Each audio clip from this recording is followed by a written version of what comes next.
Chapter 11-19. It was time to leave Princeton. Before leaving, Chen Guang first went to Prince's laboratory.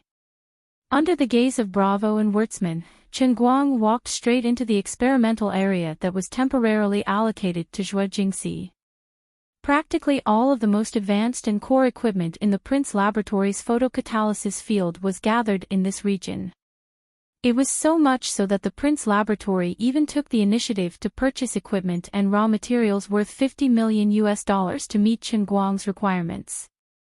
However, Zhuo Jingxi and Chen Guang didn't leave any loopholes for them. The list of raw materials was 5 times the actual variety.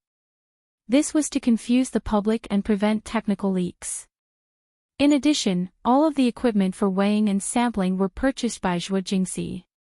In this area of the laboratory building, 3 other professional agents from the Chinese military carried out a complete transformation. At the same time, the network connection was cut off, cutting off the possibility of Prince's spying. Any equipment that might leave traces of operation had their memory chips purchased by Zhuo Jingxi. Equipment that didn't have a replacement chip was not allowed to be used. In addition, other than Zhuo Jingxi, Hualing, and Zhongyu, no one else was allowed to enter. Even Bravo and Wurtzman belonged to this category of outsiders. In order to achieve a foolproof effect, Chen Guang even borrowed some professional security personnel from the Chinese Academy of Sciences to act as security consultants and staff. They were strictly guarded 24 hours a day. There was only one purpose, which was to blatantly occupy the scientific research resources of Prince's laboratory without leaving any loopholes. After all, in the world's scientific research field, there were too many examples of losses due to leaks. It was important to be wary of others. Bravo and Wurtzman were both angry and helpless when faced with Chen Guang and Zhuo Jingxi's attitude. They felt like Chen Guang was too much. Now that they knew how powerful Chen Guang was, even if they were given a chance in a loophole, they wouldn't dare to pry. The patent rights for the 5 formulas that they published had been officially registered with the assistance of Baker Law Firm, and it was a global patent. Even if he stole Chen Guang's patent, with Chen Guang's current global reputation, and at the same time, he did not lack money to fight a lawsuit, so it was impossible for him to try to get involved. Moreover, getting Chen Guang's technical support was more beneficial than stealing these 5 patents. Now that he had offended him, it was hard to guarantee that he wouldn't simply unite all the other companies that still relied on him. Then he would be in an extremely passive position. Wazida and Sanmei, the 2 people who were excluded in advance, might take the risk in desperation, but Prince, who already had a stable income, was absolutely not interested in seeking his own death. "Hey, Teacher Zhuo, I'm going back to Los Angeles now." Outside the laboratory, Chen Guang looked at Zhuo Jingxi, who was wearing a white coat, through the dust-free glass. Prince had provided the highest-level dust-free laboratory. The conditions were much better than Gokyo University's, but there were still some inconveniences. "Okay, you go ahead and wait for my good news. I'll try to make all of them for you in a month and a half," Zhuo Jingxi said with a smile. Chen Guang was a little annoyed. How could we not kiss each other affectionately? This time, he met Teacher Zhuo in Princeton, but he didn't get to drink any soup. He felt so miserable. "I'm a bit reluctant to leave you. How about we don't do anything today? Let's go have a meal to celebrate. I feel like everything has been going well recently." Zhuo Jingxi just smiled and did not say anything. She was not a child anymore. How could she not understand Chen Guang's intentions? "No, this isn't a school, and it's not a verification experiment. Today is a very important synthesis step. I can't leave." "Oh, you're a big shot that attracts the attention of the world. Time is precious to you, and I really can't leave. Wait until I'm done with the things on hand and complete the conversion of the results of these 5 formulas.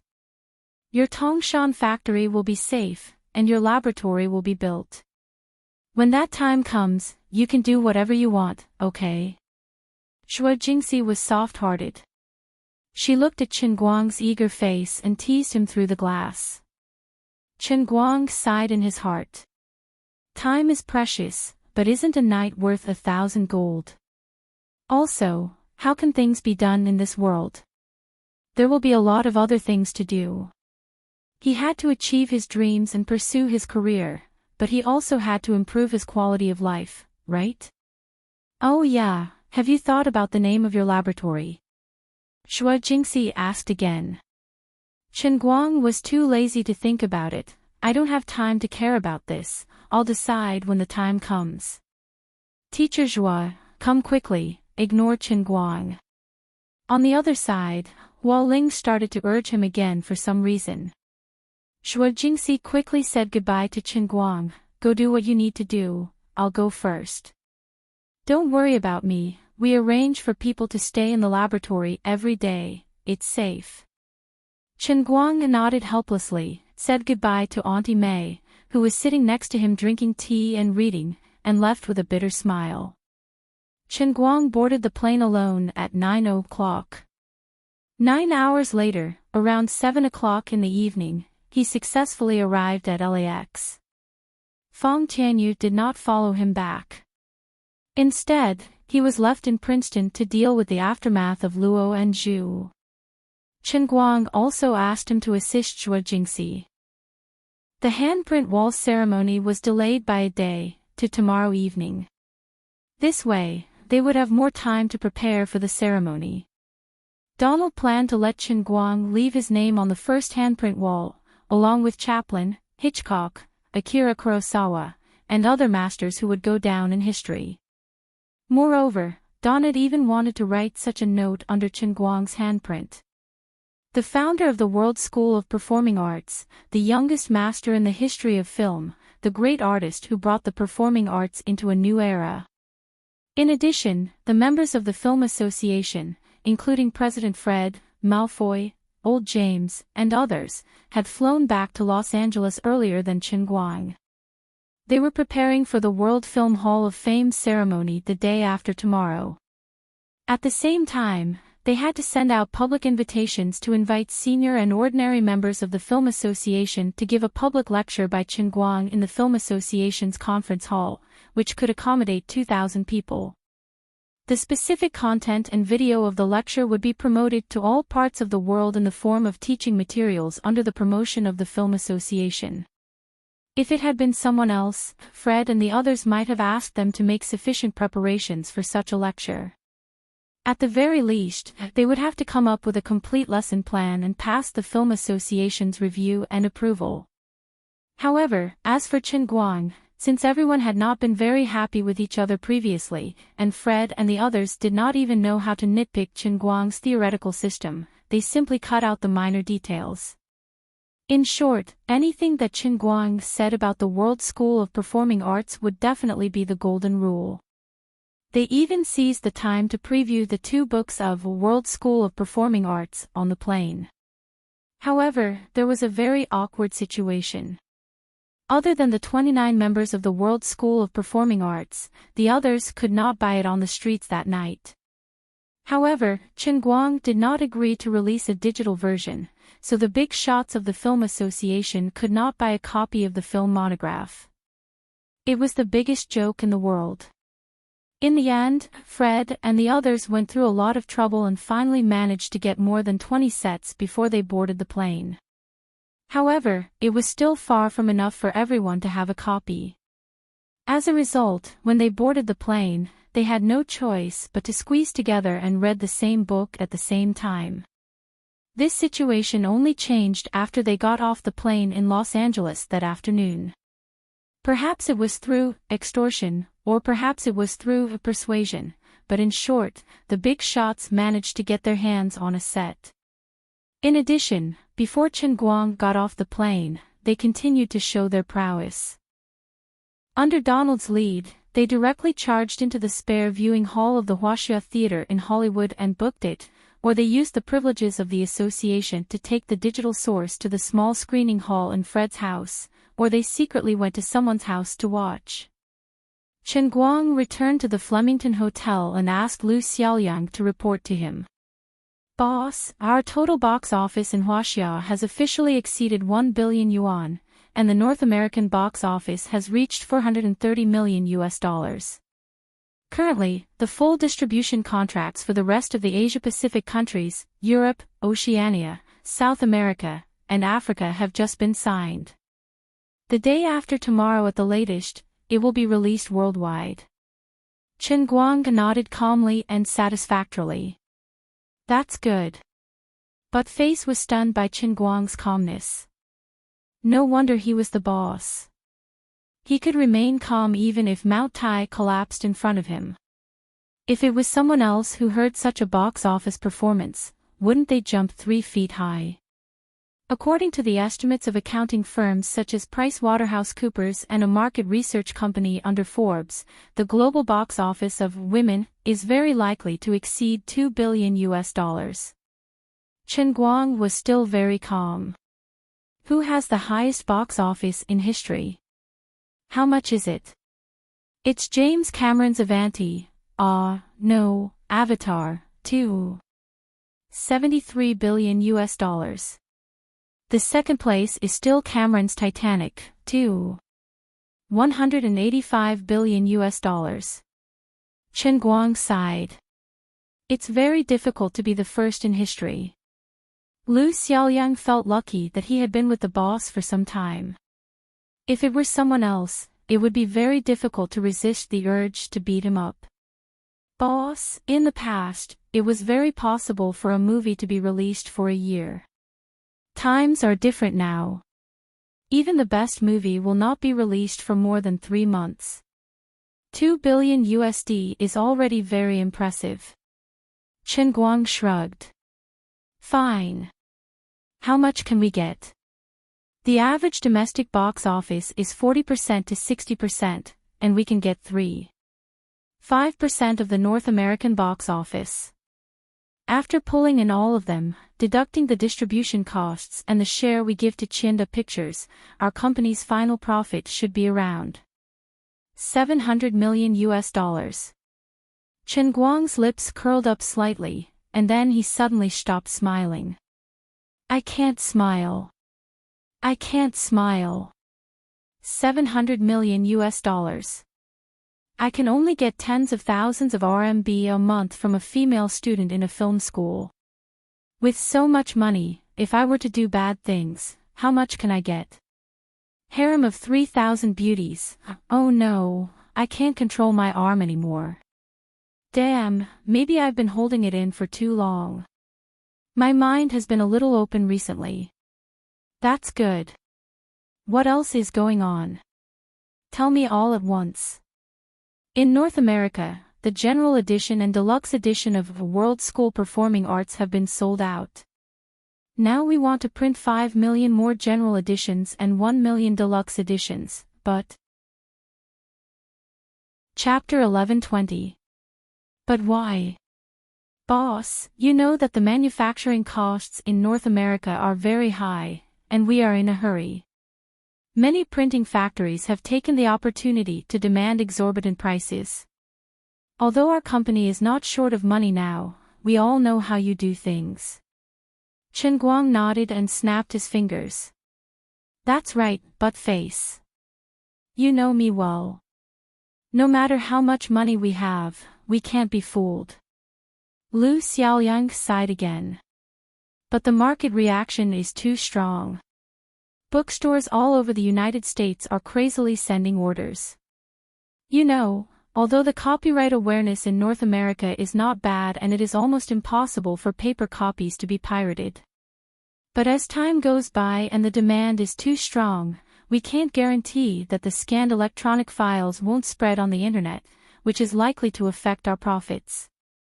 We also plan to increase the price of the ordinary edition to $59 and the deluxe edition to $119. In total, there is close to $200 million profit margin in this deal. Chen Guang's mouth twitched, and his eyes began to redden. No one would complain of too much money.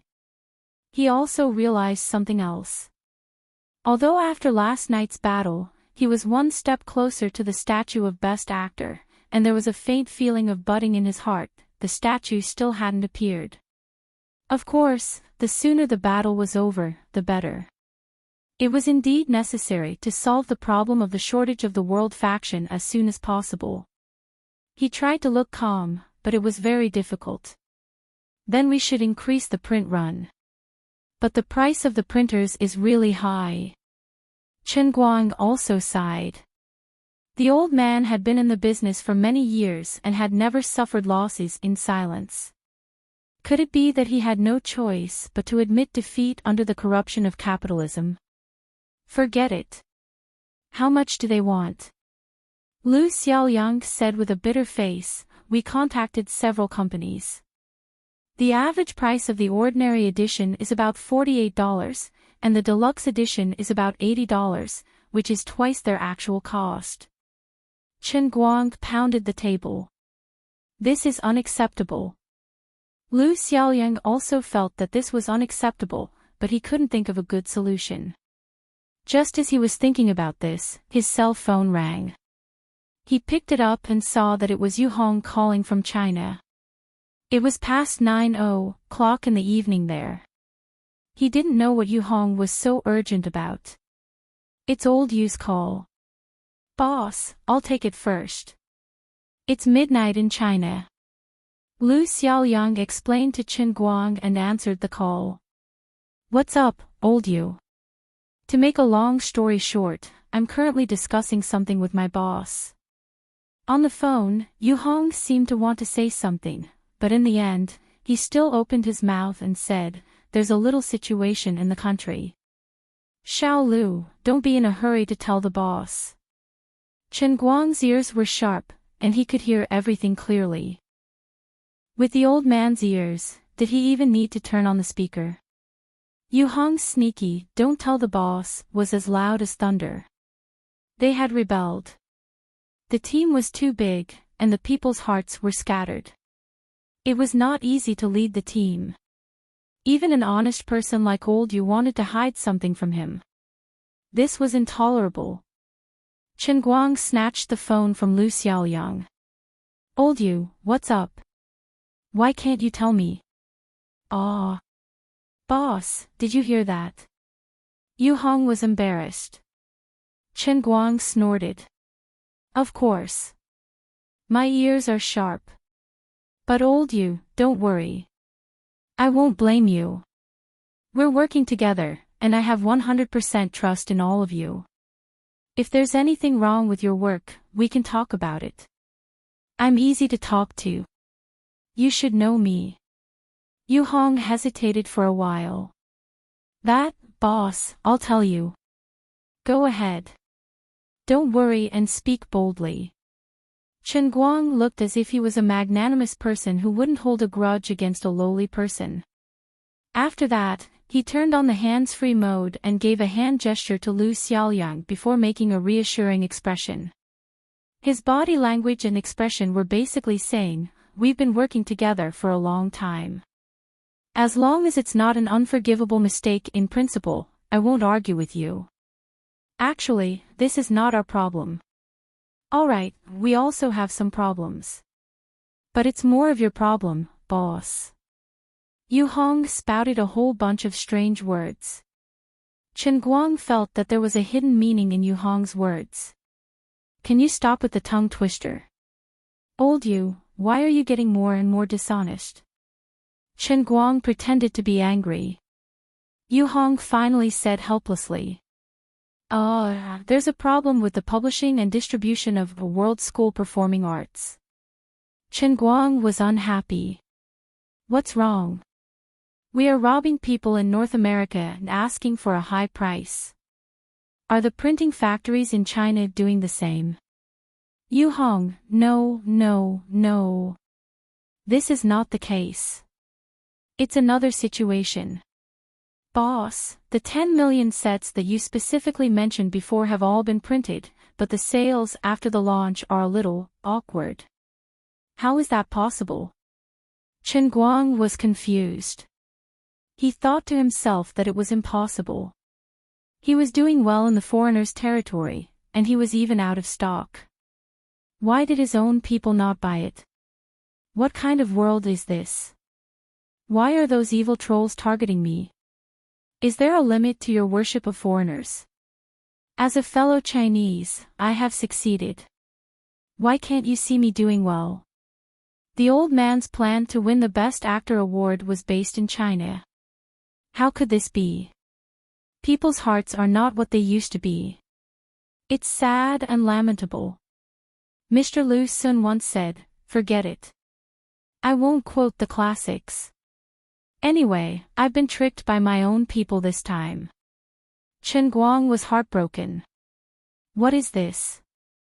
Old you don't know how popular World School Performing Arts is in North America. I really didn't expect that my family in China is dragging me down.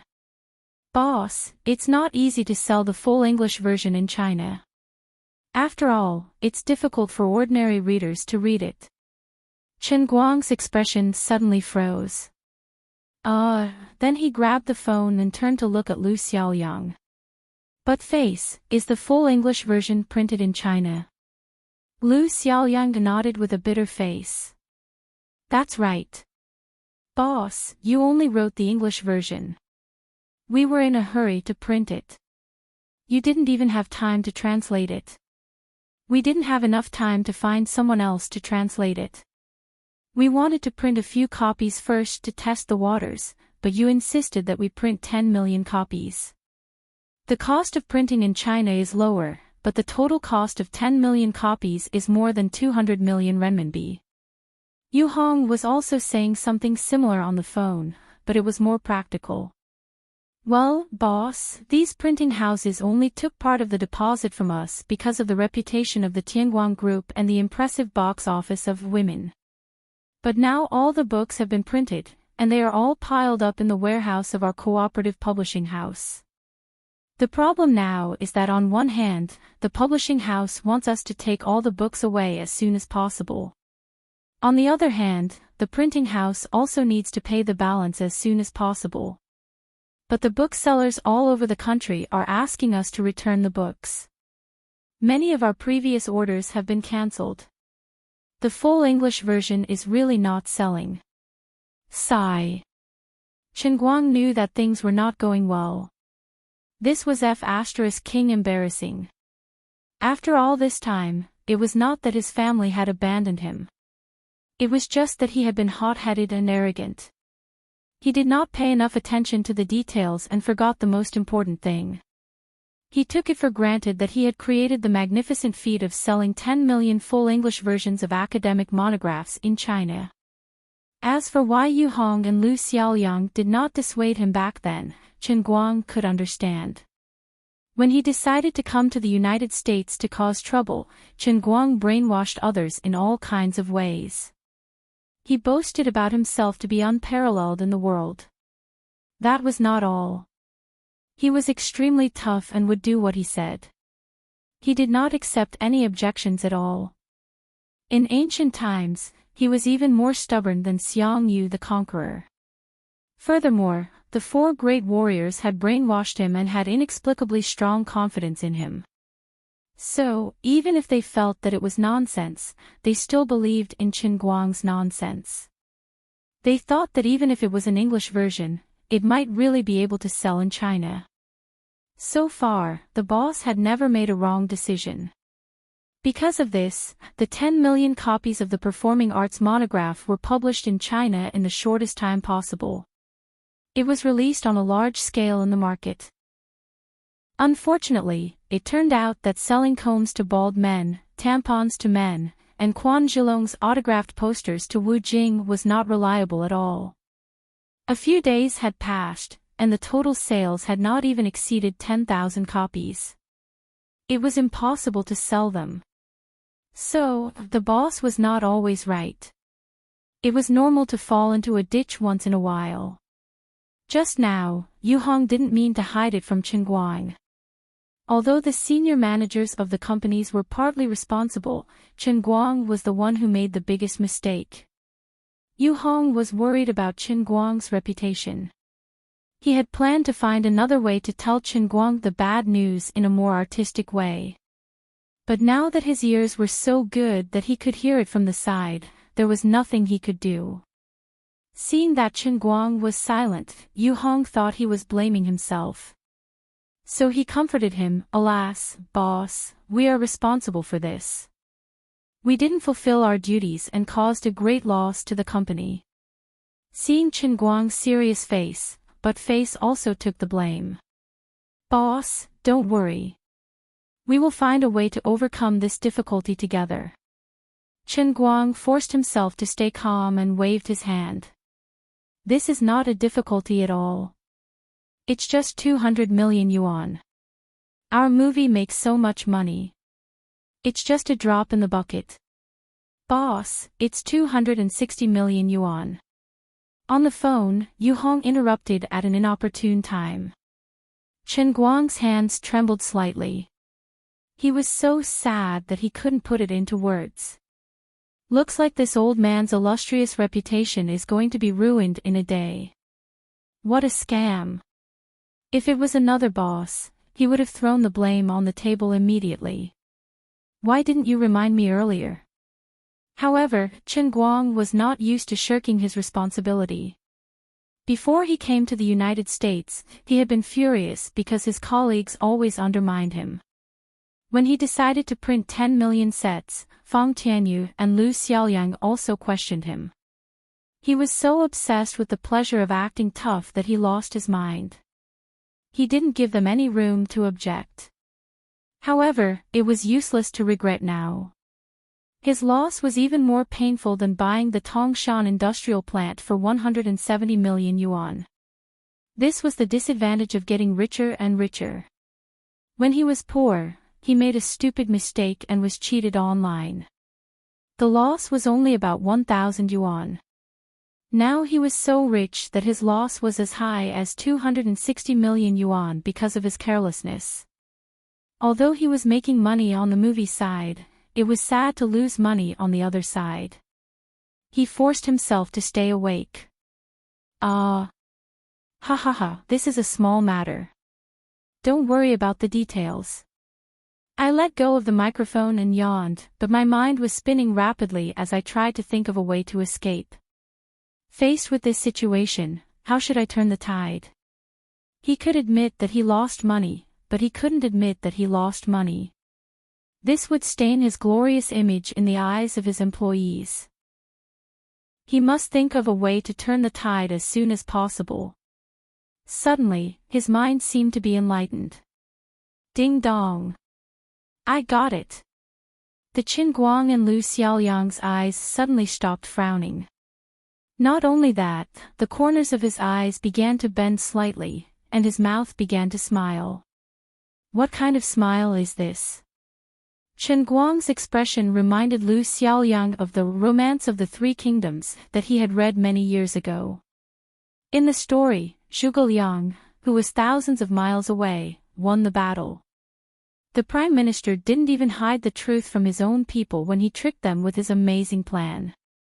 When everything was settled, Prime Minister Zhuge, who even tricked his own people, would show an expression that said, "Haha, you idiots. You didn't expect this, did you? Let the old man tell you everything in detail. That's right. Don't panic. Don't panic. Don't panic at all." Chen Guang finally spoke once more. His voice was filled with vigor. He waved his hand generously. "Lao Yu, but face, you are all not. Yes. Panic.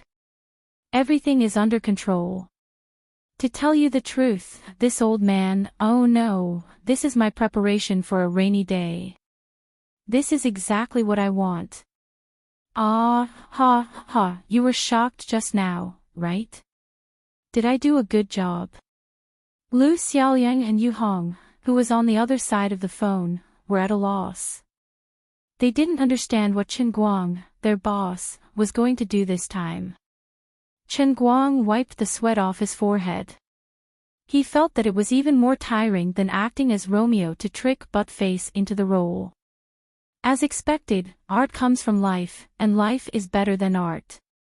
Lu Xiaoyang and Yu Hong said almost at the same time, "Boss, what's going on?" Chen Guang said with an enigmatic smile, "To be honest, I have expected all this. I plan to print 10 million copies of the English version in China. But face, have you forgotten?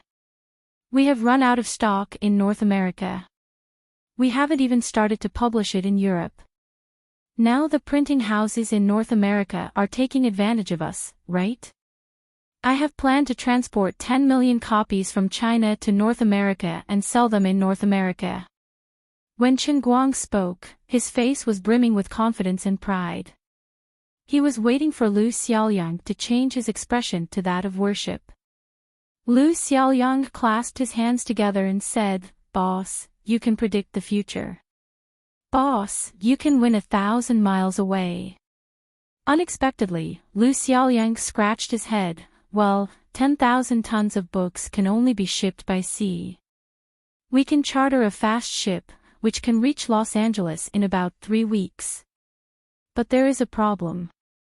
Chen Guang's heart missed a beat. "What's the problem?"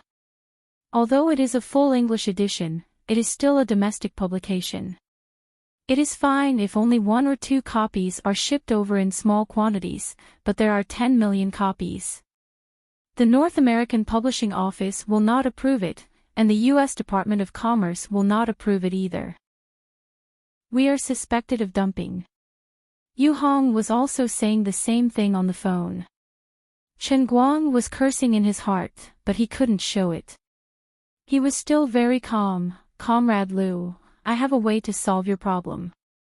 It is also within my consideration. Where there is a will, there is a way. Haha, haha, you go ahead with your work. I will prepare the teaching materials for tomorrow's lecture." After saying that, Chen Guang drove Lu Xiaoyang away. When Lu Xiaoyang left, he sat down on the chair and rubbed his hands. "I can't admit this loss. I have to find a way. 260 million. In other words, that was only the cost. If these books were sold to the US, they would be worth $600 million US. That was huge profits. Chen Guang wouldn't have thought of this if he hadn't made that mistake.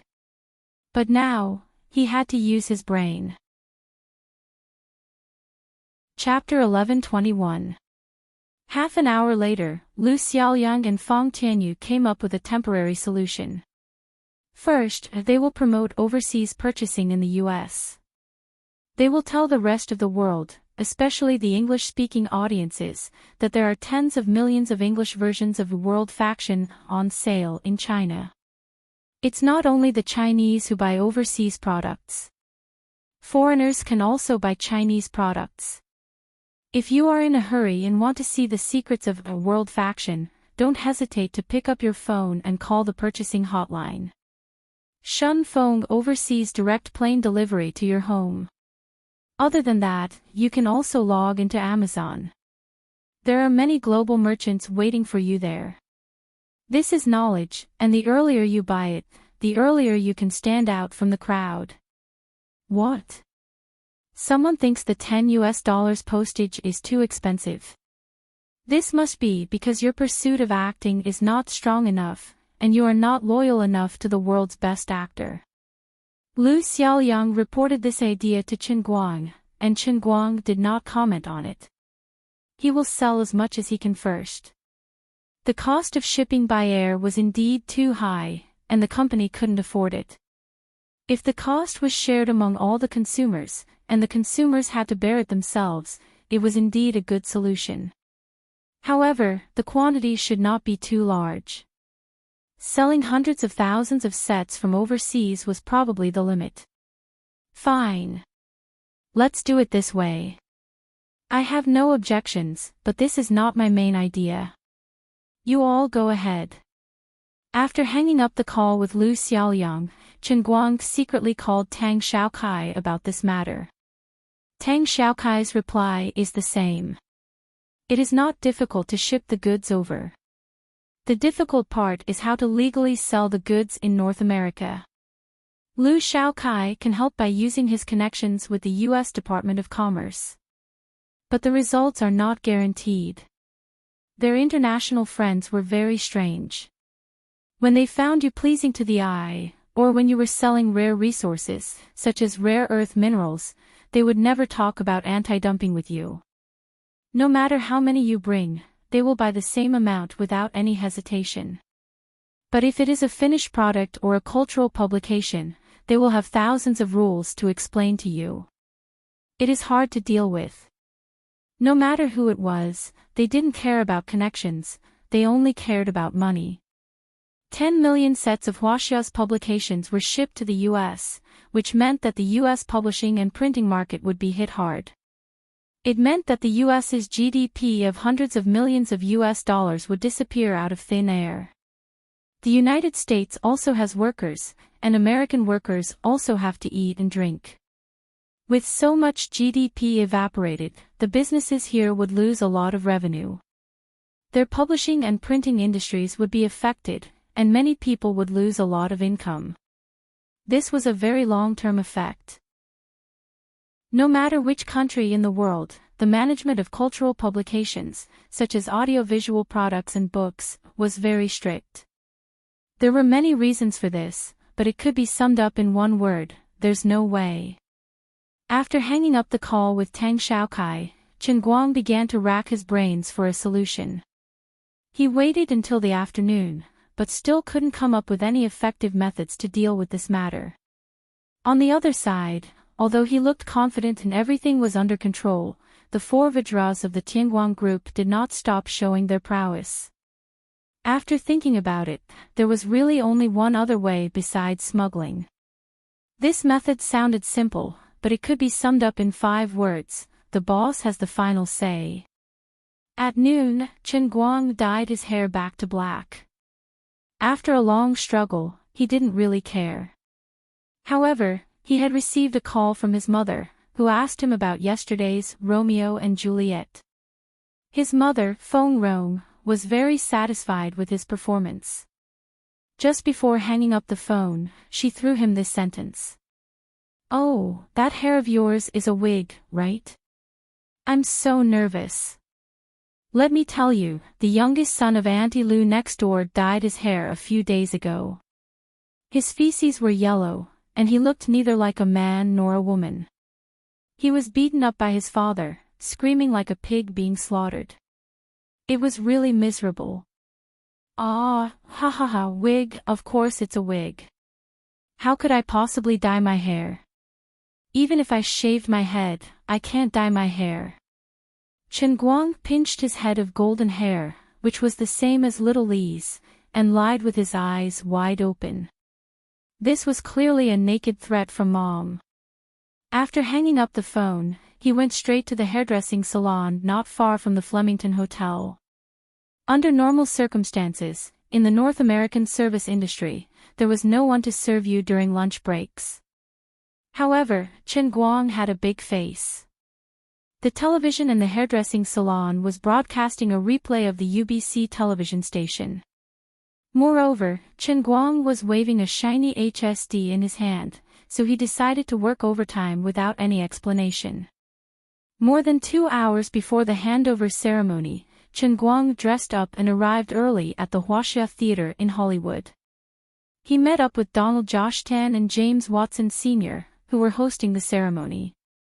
Originally, President Fred had wanted to come first, but considering that he still had to be the one to invite Chen Guang into the International Film Hall of Fame tomorrow, he decided to avoid arousing suspicion today. Donald walked out of the meeting room. "Mr. Chen, many of your friends are waiting for you at the party over there. Some of them will arrive later. Today is a very important day." Chen Guang nodded. "Thank you, Mr. Joshtan, for your help, and thank you, Mr. Watson. Without you, I wouldn't have been able to invite so many big shots." On the way here, Chen Guang had received the guest list sent to him by the staff of the Huaxia Theater. Compared to the incomparably cold premiere 10 days ago, today was like a starry night. The difference was like heaven and earth. Just by counting the names on the list and placing them on the paper, one would be greeted by a dazzling light that could blind one's eyes. For this handover ceremony, the dignified owner of the Huaxia Theater, a veteran of the North American film industry, Donald Josh Tan, had gone all out. He had used his connections to sell his face and reputation. Not only that, other senior members of the Film Association, including James Sr., Foreman, Damon, and even Malfoy Bentler, had come forward to make up for the cold shoulder they had given to Chen Guang previously and to repair the relationship between the two parties. After Donald had issued an open invitation to Chen Guang, they had all come up with ideas and made phone calls to rope him in. With these people's qualifications, those who could make them call to invite him would definitely not be small fries. Other than a few people who were all over the world or those who had matters to attend to, basically everyone who received the call would give face to them. There was even a situation where this happened to a good crew and they had to stop filming for the next 2 days. The director brought the entire cast to Los Angeles, planning to attend Chen Guang's handover ceremony today and then attend Chen Guang's public lecture after the ceremony at the World Film Hall of Fame the next day. Stopping filming for 2 days would, of course, result in a huge increase in the cost of filming. The explanation given by these directors to the investors was simple. In the ancient Huaxia saying, sharpening the axe will not delay the work of cutting firewood. They did not come here just to support Chen Guang. Their main purpose was to attend Chen Guang's public lecture and see if they could get their hands on a few copies of The World's Faction that were hard to come by on the market. They did all this to improve the acting skills of the main cast and also to improve their understanding of movies as a director. Everyone's ultimate goal was to make the movie better. What? Boss, why don't we buy The World's Faction ourselves and wait for the video materials for his public lecture? Stop fooling around. First of all, where are we going to buy The World's Faction now? Rob it. Secondly, can the effect of watching the video materials be compared to listening to the lecture live? Do you still want our movie to be good or not? Look at women. There's nothing special about the script and the main cast. It's even in Mandarin with English subtitles, but what about the box office performance? Why don't we learn from them? Do you still want to get rich? With such a good reason, the investors could not say anything and could only let it go. There were already 3 complete main cast teams here, and there would be 5 more before the ceremony started. Old James patted Chen Guang's shoulder happily. Don't thank me. This is our duty and what we should do.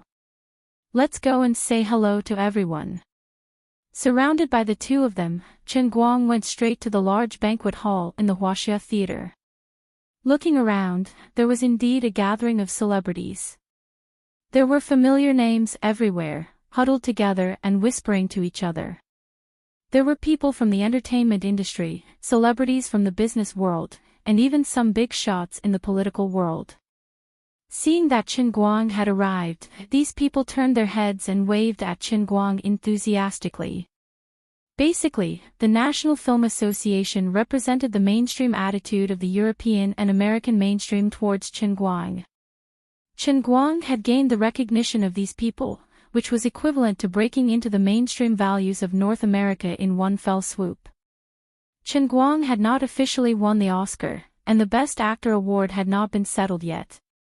It had not been easy for him to make a comeback, so for the time being, he had to save some face for these people who had destroyed his stage. Even if they wanted to settle the score later, he had to endure it first and wait until everything was settled. With this thought in mind, he was also very enthusiastic, greeting everyone who came. The scene looked very harmonious and warm. As for these people who were holding champagne to toast him, Chen Guang drank as much as they came. He was very vigorous. As a dignified martial sage, he would not even faint when taking a bath in ergotu, not to mention champagne. In the process of these European and American celebrities contacting Chen Guang, they also changed their previous prejudices against him. How was he arrogant? How was he arrogant? With such high artistic achievements, he was so young, yet he was so polite and well-spoken. How rare was that? This was completely different from the reputation that he had shown in the past. It was not at all like what others had criticized him in the past, that he was arrogant after achieving success and looked down on others. He was both gentlemanly and calm. In particular, his aristocratic medieval English accent was simply charming, causing the eyes of many socialites to light up. There were also some international friends, such as the French, German, and Spanish, who had mastered several languages, and English was only a second language. Out of curiosity, they spoke the languages of their respective countries with Qin Guang, but Qin Guang accepted them all. He was able to communicate with people in every language, and his pronunciation was as accurate as that of a national broadcaster. These European and American celebrities had never seen such a demeanor, and they were all stunned. His skills were extraordinary, but his attitude was amiable, neither servile or overbearing, and he had a graceful demeanor. It had completely refreshed the inherent image of the Chinese in their hearts. Admittedly, when he had first come to the United States, the heroic words that he had said were a little arrogant, but in retrospect, he was clearly low-key and humble. If they had his ability and acting skills, they would probably want to move the Oscar to their own home. After chatting with everyone for a while, Qin Guang found a table with old James and sat down. Along the way, he had heard many people complain about the problem of wanting to buy the world's faction, including many directors and professors of film schools who wanted to buy world's faction performing arts in bulk as teaching materials, but they could not buy it at all. They urged Qin Guang to change the current situation. Qin Guang was also heartbroken. 10 million sets were placed in his house, and countless people were waving their US dollars, waiting to pay for them, but they could not buy them. He was anxious. Sigh. Qin Guang let out a long sigh. Old James asked, "Mr. Qin, why are you sighing?" Qin Guang changed the topic. "It's nothing. By the way, Mr. Watson, how many days until the Hollywood primaries?" Old James thought that he was worried about the Oscar and comforted him. "There's still half a month, but don't worry, Mr. Qin. It'll be fine." Qin Guang asked again, "What about the award?" Old James looked left and right like a thief, then whispered into Qin Guang's ear, "Mr. Qin, I'll tell you about this for now. Please don't tell anyone else." "Okay, I'm listening." "No problem." Qin Guang asked again, then, "Can we announce the news in advance?" Based on past experience, the normal Oscar announcement would be in March. There were still more than 2 months left, and he was really anxious. Old James shook his head like a rattledrum. "That won't do. There has never been such a precedent for the Oscars. And you know, although the jury has been criticized all these years, we really have a fair and open vote every time." Before the people from PricewaterhouseCoopers hand the envelope to the guest presenter, and the guest presenter opens the envelope in front of the global audience, even the current Fred, or the past me, will not know who will win. Is that so? Sigh, then there's no other way. Qin Guang sighed again and stopped struggling. He knew that he was being a bit too much. He had already done it, but he still had to wait for more than 2 months in vain. This made him very sad. After waiting for more than 2 hours, this long-awaited and exceptionally grand ceremony was finally completed successfully under the watchful eyes of everyone. After the ceremony, it was naturally a grand reception. This was also a daily social event in Europe and the United States, but it was not broadcast to the public. There was no doubt that Qin Guang was still the focus of the crowd.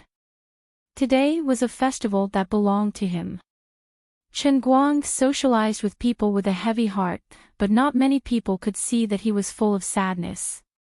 Finally, around 9:00 in the evening, someone finally came from outside. This person's identity made his eyes light up.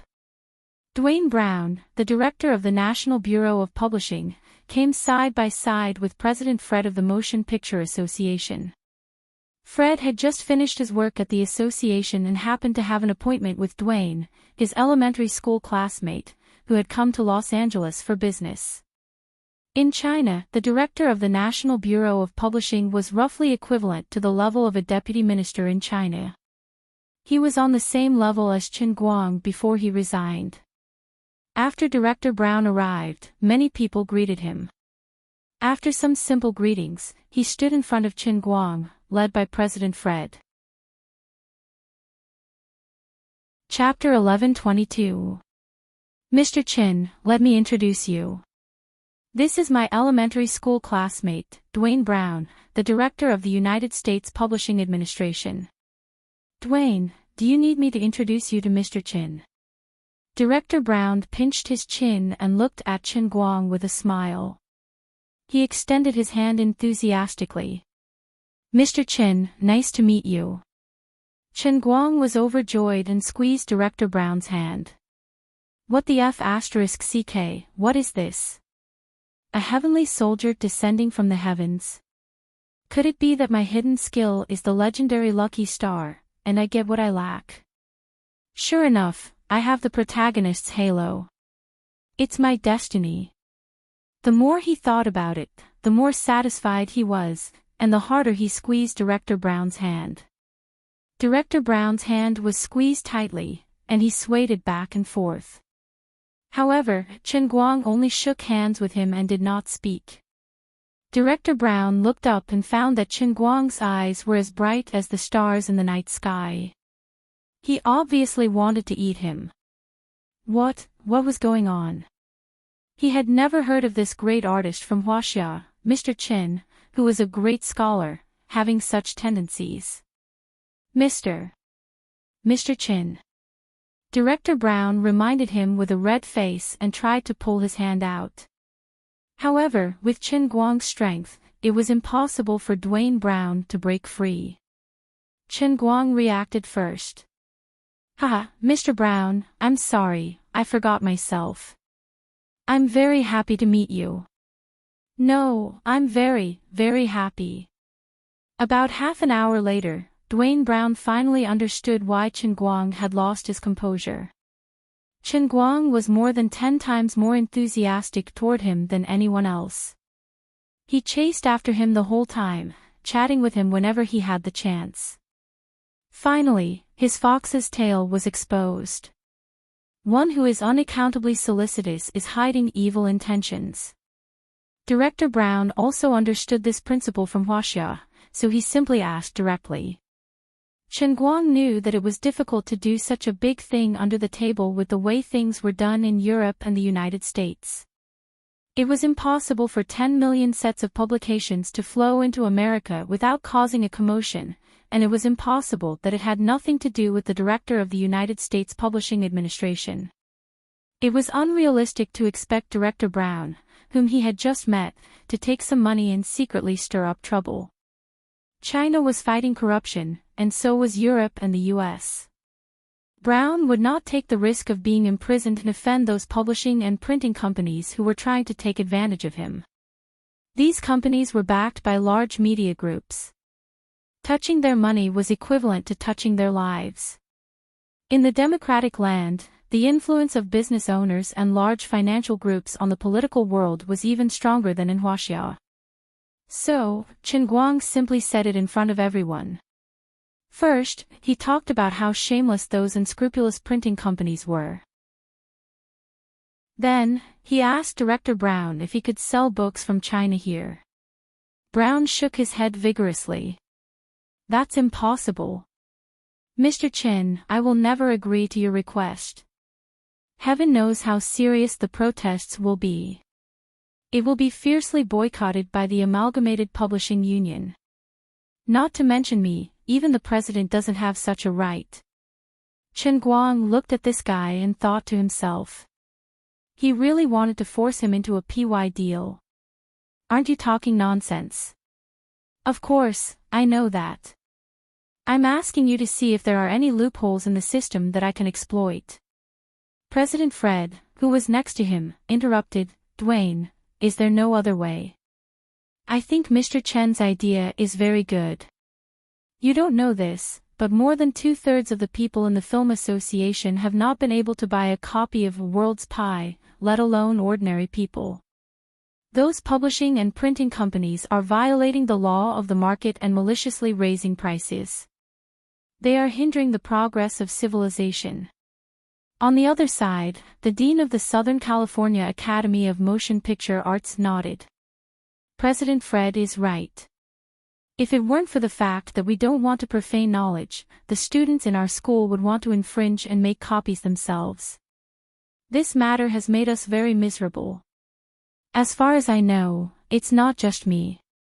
Many film and television universities in the U.S. are calling for the same thing. The dean of the Los Angeles University School of Performing Arts also poked his head in from the side. It's not just you. The students in ordinary universities are also very anxious. This morning, 2 students from our school's physics school fought over a copy of World's Pie. Seeing that his international friends were speaking up for him, Chen Guang struck while the iron was hot. Director Brown, look, these are the voices of the masses. Those companies that are asking for sky-high prices have simply lost their conscience. If it weren't for them raising the prices crazily to the point of making us lose money, we would have satisfied everyone's needs long ago. You also know that my World's Pie's price is very low, and there is almost no profit. Other similar academic monographs on the market start at $150. Look at mine, I have no intention of relying on publishing to make money, but they still want to suck my blood. This hurts me so much. That's right. Evil capitalist entrepreneurs. A shameless businessman who has lost his conscience for money and stinks of money. For their own interests, they are harming civilization and art. We can't let them succeed. Hearing the criticism from the people around him, Chen Guang nearly forgot that he was in the United States.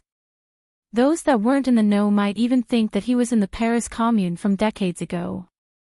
How great was the sentiment of the Soviet Union? They were all allies. Dwayne Brown was besieged. President Fred did not expect Chen Guang to stir up trouble with just a few words. He tried to smooth things over and ease the atmosphere. Dwayne, after all, Mr. Chen has just left his handprint on the wall with great figures like Chaplin and Martin Luther King. Otherwise, given his great achievements, is there any special channel to consider? Director Brown felt helpless. Okay, I have an idea. We can try to list the World's Pie Performing Arts as a UNESCO Intangible Cultural Heritage, and then put this monograph into a special channel for academic introduction. This way, we can avoid the relevant regulations of the General Administration of Publishing and the Ministry of Commerce, but we will still have to pay a considerable amount of taxes to compensate the publishing industry. World Intangible Cultural Heritage. Chen Guang's eyes lit up. That's possible. The taxes can't be higher than the cost of printing in North America, right? He really wanted to take a selfie with his phone and post it on Weibo. Accompanying the text, Living World Cultural Heritage. The taxes shouldn't exceed $100 million, but it's very difficult to become a World Cultural Heritage, Mr. Chen. Director Brown said again. Chen Guang asked, why is it difficult? Director Brown shrugged. You know, the approval of World Cultural Heritage is very strict. Irma Watson, who had been eavesdropping, finally couldn't help but interrupt. Is it because Mr. Chen is still alive, so it can't be considered a heritage? Shut up. Irma. James Sr. covered Irma Watson's mouth. Chen Guang felt that Irma's words made sense, and he couldn't refute them at all. He felt that it was necessary to hang himself and make the heritage a real one. Well, the price was a little too high. It was a big loss. Chen Guang didn't know whether to laugh or cry. Then what should I do? Director Brown thought for a moment. How about this, Mr. Chin, don't you have a public lecture tomorrow? You can apply to UNESCO now, and I'll arrange it at the same time. You'll be teaching here, and an expert from the headquarters will evaluate it online. After that, we'll hold a week-long global public vote, and the final online public vote and expert review will be considered. What do you think? No problem. President Fred interrupted. But Mr. Chen, how are the preparation of your materials? Won't this be a little too much pressure for you to teach? Chen Guang waved his hand. This is nothing. It's a piece of cake.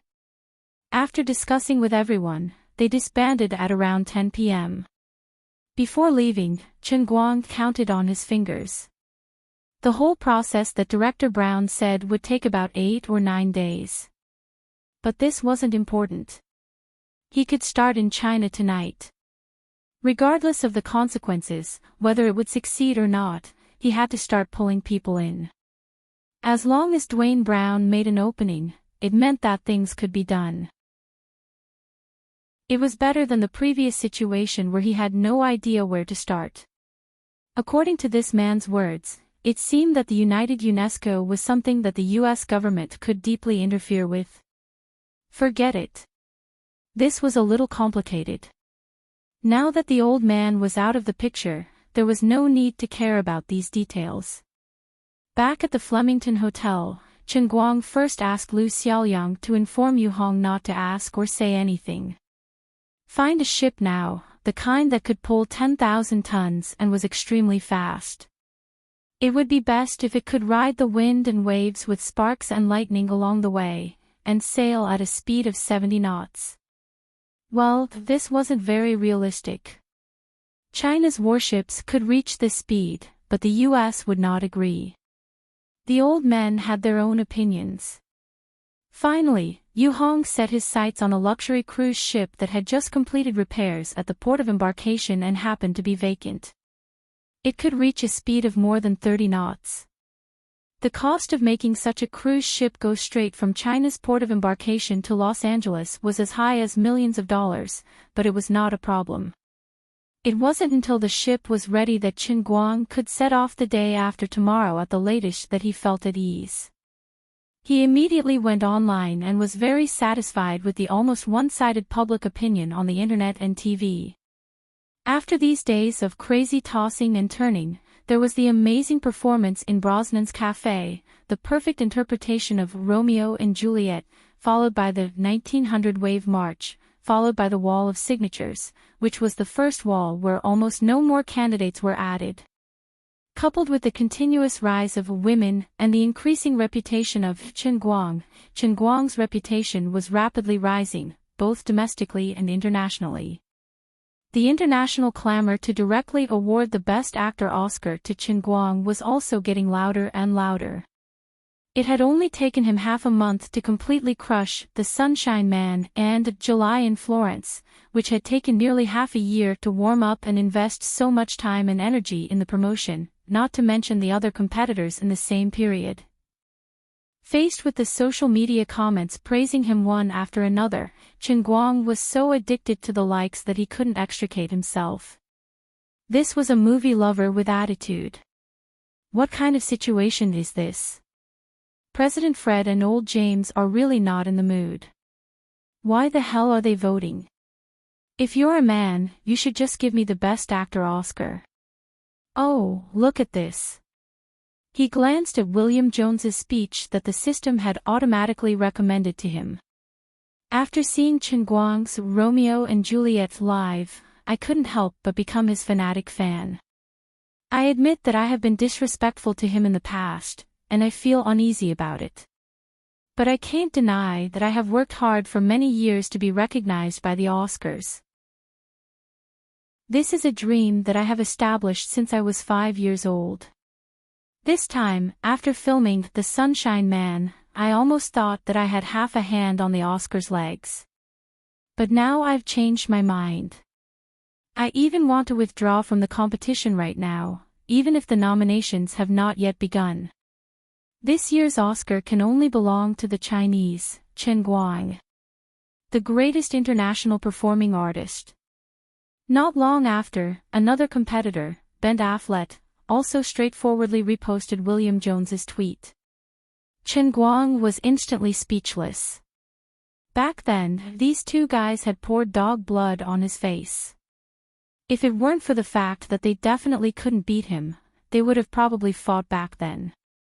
At today's autograph ceremony, these two didn't show up. Apparently, they had returned to Los Angeles together. Chen Guang had thought that the admiration in these two's eyes the night before was fake. He didn't expect them to suddenly do this on social media. Less than 20 minutes later, they seemed to have reached an agreement after an urgent discussion. The official Twitter accounts of Sunshine and July, including the two main leads, William and Bent, as well as the respective social media accounts of the directors of the two movies, all updated with explosive news at the same time. Sunshine and July officially announced that they would withdraw from this year's Oscar competition. Chen Guang couldn't believe it himself. So straightforward. You guys probably know that you're going to lose for sure and are afraid of embarrassing yourself, so you might as well just accept your fate, right? The sudden decision of the two big Oscars once again set off a wave of public opinion. Chen Guang didn't pay any more attention to it. Instead, he returned to his bed and lay comfortably until the next morning. Before falling asleep, he couldn't help but think, the other 10 or so competitors this year are a little thick-skinned. If I were you guys, I would admit defeat along with Sunshine. Those stronger than you guys are all cowering. At least you guys have some self-awareness. Let me become the uncrowned king as soon as possible. At least I'll be able to get my hands on the statue first. That way, I won't have to wait anxiously, right? The next morning, Chen Guang woke up early. He was washing up when he received a call from Dwayne Brown. After an intense night of work, UNESCO finally gave a positive response. A 17-member expert team had been urgently formed. They would watch and review the live broadcast of the public lecture in one of the conference rooms at the headquarters in Manhattan, New York. If they passed today's preliminary examination, they would be able to enter the voting phase of the global referendum. In addition, the UNESCO office in Los Angeles would also send a commissioner to attend Chen Guang's public lecture. Of course, these things were easy to say, but they cost money like running water. Chen Guang waved his hand. This was nothing. Chapter 1123. It was different from doing similar things in China. For example, if one wanted to get permission from the SARFT, the fee would be low on the surface, but behind the scenes, the cost would be at least hundreds of thousands of yuan, or even tens of millions of yuan. Because of this, many people criticized the corruption in China, saying that foreigners had a brighter moon. Chen Guang used his own experience to prove that this was all bullshit. They might not have done anything behind the scenes, but they had clearly marked the price. Just like the UNESCO certification review meeting, the 17 experts took an Uber from their homes to the conference room at the headquarters to sit down and talk. They reported a budget on the spot. They did not hide it at all. The total funding for the project and organization activities was $1.7 million. Do you have to be so *king honest? Are you afraid that I don't know that you all get a share? If I were a poorer person, this thing would have definitely fallen through. Fortunately, Chen Guang was rich and overbearing. As long as it was something that could be settled with money, it wouldn't be a problem. Anyway, there was still money left. Chen Guang immediately asked Fang Tianyu, who was in Princeton, to transfer the money. After that, he cleaned up and put 2 books under his armpit. He went downstairs and went straight to the headquarters of the American Film Association. For Chen Guang, this place was not special or sacred. However, for the entire North American region and even the world's new filmmakers, this place was full of mystery. Many people even regarded this place as a holy land in their hearts. this was not surprising. Many people who were dedicated to the performing arts were not qualified to set foot on the marble stairs in front of this Baroque building. Almost everyone who appeared here was a famous person in the film industry. Almost every major decision that was closely related to the development of the global film industry came from the conference room in this building. Apart from that, every filmmaker regarded it as a lifelong honor to be able to hold a lecture here. So far, even many Oscar winners have not received such an honor. However, today, when Chen Guang stepped out of the car, the dense crowd standing on the stairs burst into applause. Fred, the current president, old James, the former president, and even the white-haired former president, the former president, who had been renowned since the 1960s, were among the people waiting outside the door. Fred was the current president, the former president, who had difficulty standing, and was an old man who had been renowned in the world since the 1960s. He was now nearly 100 years old, but he also came after watching a World School Performing Arts. Chen Guang did not expect the American Film Association to give him such a grand welcome ceremony. Although he did not know most of the people here, he saw that Fred and old James could not stand in the middle of the crowd. He knew that the status of the people here was not small. Not far away, flashes rang out. There was no need for the Motion Picture Association to send invitations to the media, and they would naturally flock over. Not to mention that the most important guest today was the Chinese, Chen Guang, who had been a hot topic recently. Media people from all over the world had to eat, both in China and abroad. There was even a rumor in the media circle that whoever could take a picture of Chen Guang in the bathroom would become a millionaire. Whoever could take a picture of Chen Guang helping the poor would become a millionaire. Whoever could take a picture of Chen Guang masturbating would become a millionaire. Chen Guang waved enthusiastically at the people and walked straight to President Fred and the others. Everyone chatted for a while and then quickly got to the point. The conference hall was already full of people. Chen Guang, President Fred, and old James were having a simple conversation backstage. Fred pointed to a person in the crowd outside and asked, "Mr. Chen, the person sitting in the second row is a staff member of UNESCO. Do you want to greet him first?" Chen Guang thought about it and shook his head. "No need. By the way, President Fred, will my public lecture be broadcasted live in the United States today?" Fred nodded. "Yes, it will. This is both an awards ceremony for the World Film Hall of Fame and your public lecture. Over there is a live broadcast staff from ABC, over there is NBC, and on the other side is Fox. Oh, by the way, UBC, which has been working well with you. We've given them the best live broadcast seats. Thank you very much."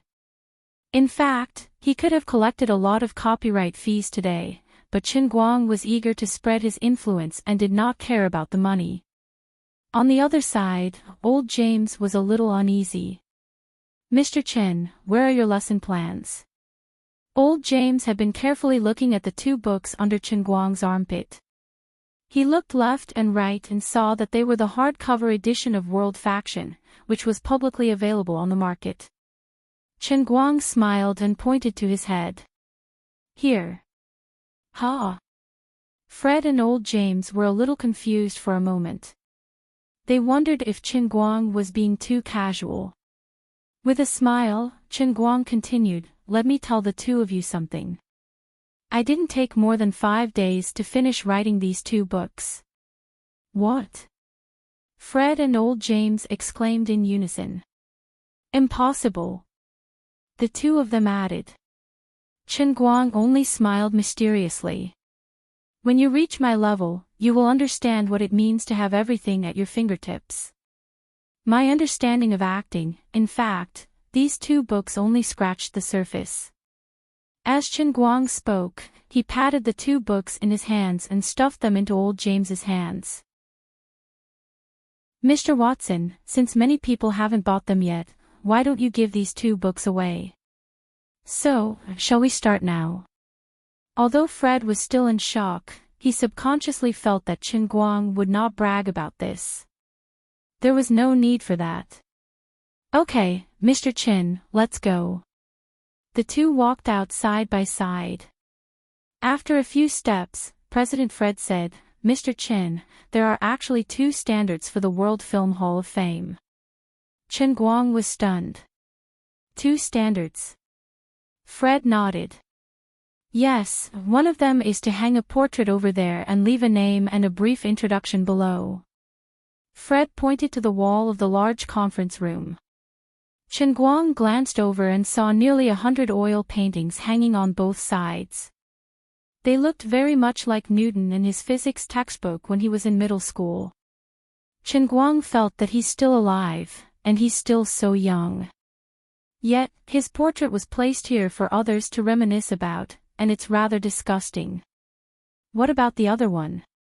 He felt that it was better to change his way of thinking. Fred said, I don't know if Mr. Chen noticed when you got out of the car just now, but there are a total of 9 bronze statues outside our headquarters. Chen Guang nodded. I noticed. These 9 statues are actually recognized by filmmakers all over the world. They are the 9 predecessors who made the greatest contributions to the art of film since its birth.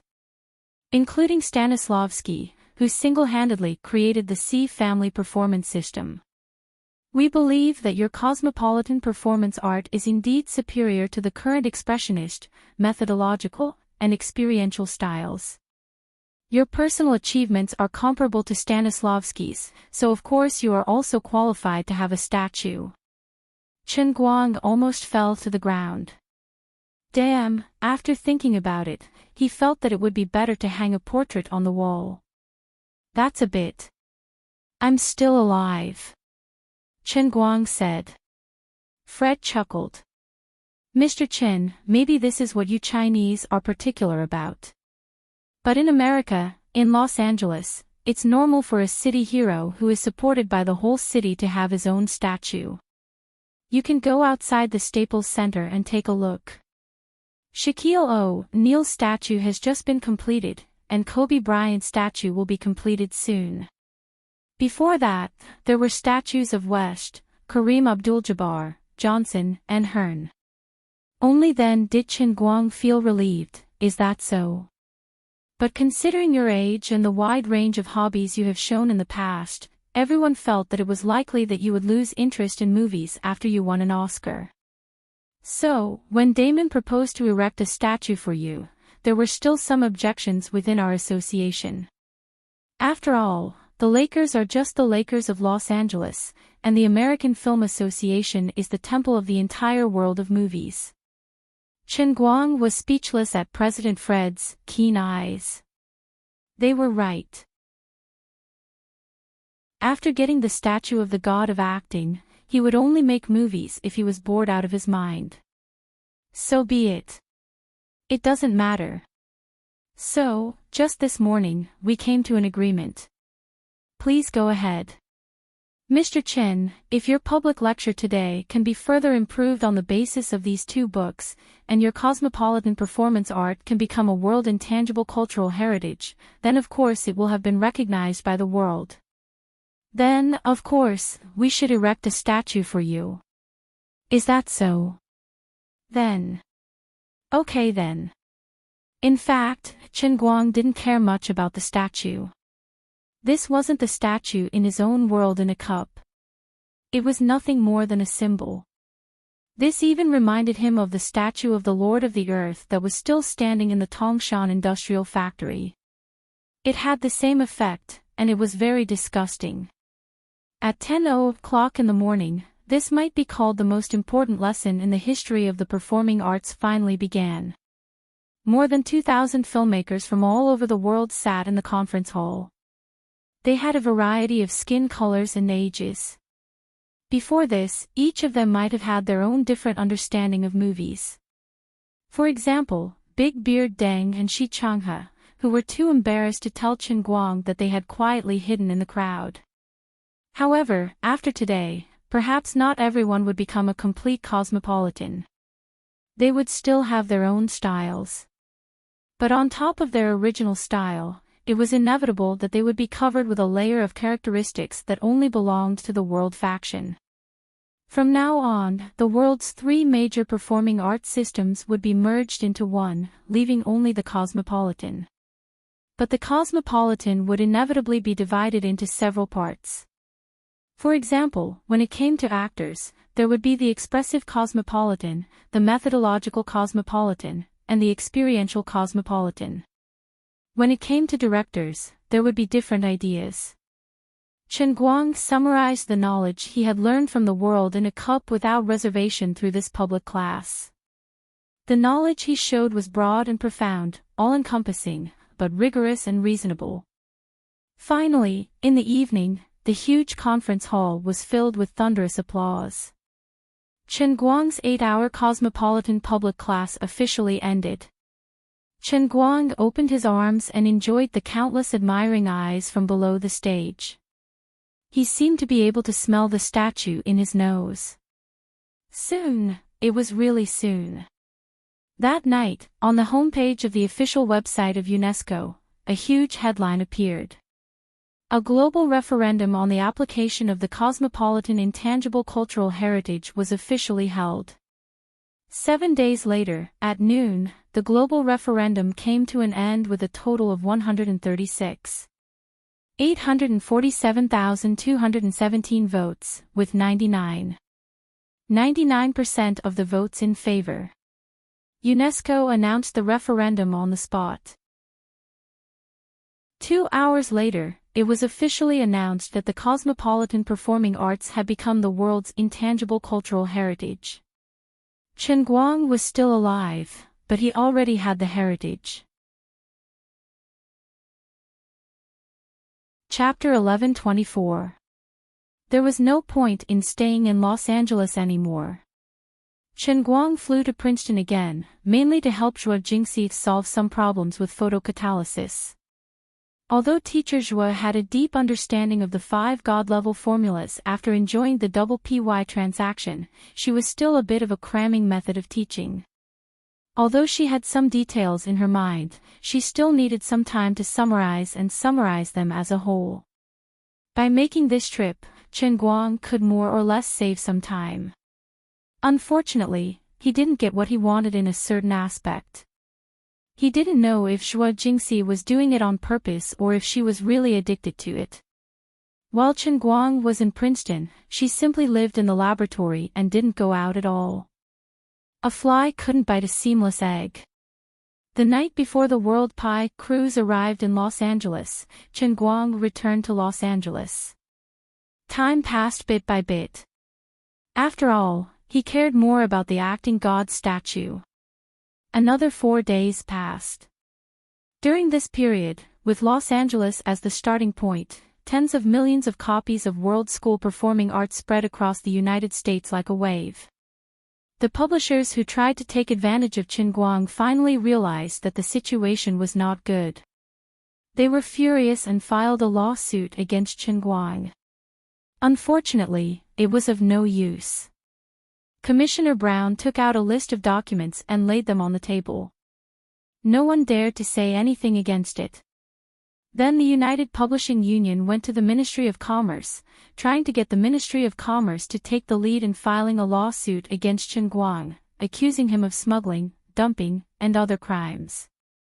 However, the Ministry of Commerce reacted very quickly. Even halfway through the cruise, 2 of the pro-China officials in the Ministry of Commerce had already contacted the Baker law firm with Tang Xiaokai's help, and they had made preparations in advance for the upcoming war. The documents from the Publishing Union arrived at the Ministry of Commerce that day. The next morning, the Ministry of Commerce's public reply was sent out like lightning. The Ministry of Commerce's response was the same as the General Administration of Publishing, responding to the Publishing Union's questions one by one. In the end, the attitude of the Ministry of Commerce was clear and its position was clear. Chen Guang had personally shipped the World School Performing Arts monograph from Huaxia. Not only did it not violate the relevant laws, but it was also a generous act committed to spreading the intangible cultural heritage. Moreover, as an academic monograph, Chen Guang's price was relatively low, which was completely different from smuggling, which was a huge profit. It was full of internationalism, and there was no reason to criticize him in terms of legal principles and reason. Although the Ministry of Commerce was not necessarily a monolithic organization, and the main ideology was still anti-Chinese, the pro-Chinese faction moved too quickly, not even giving the others time to react.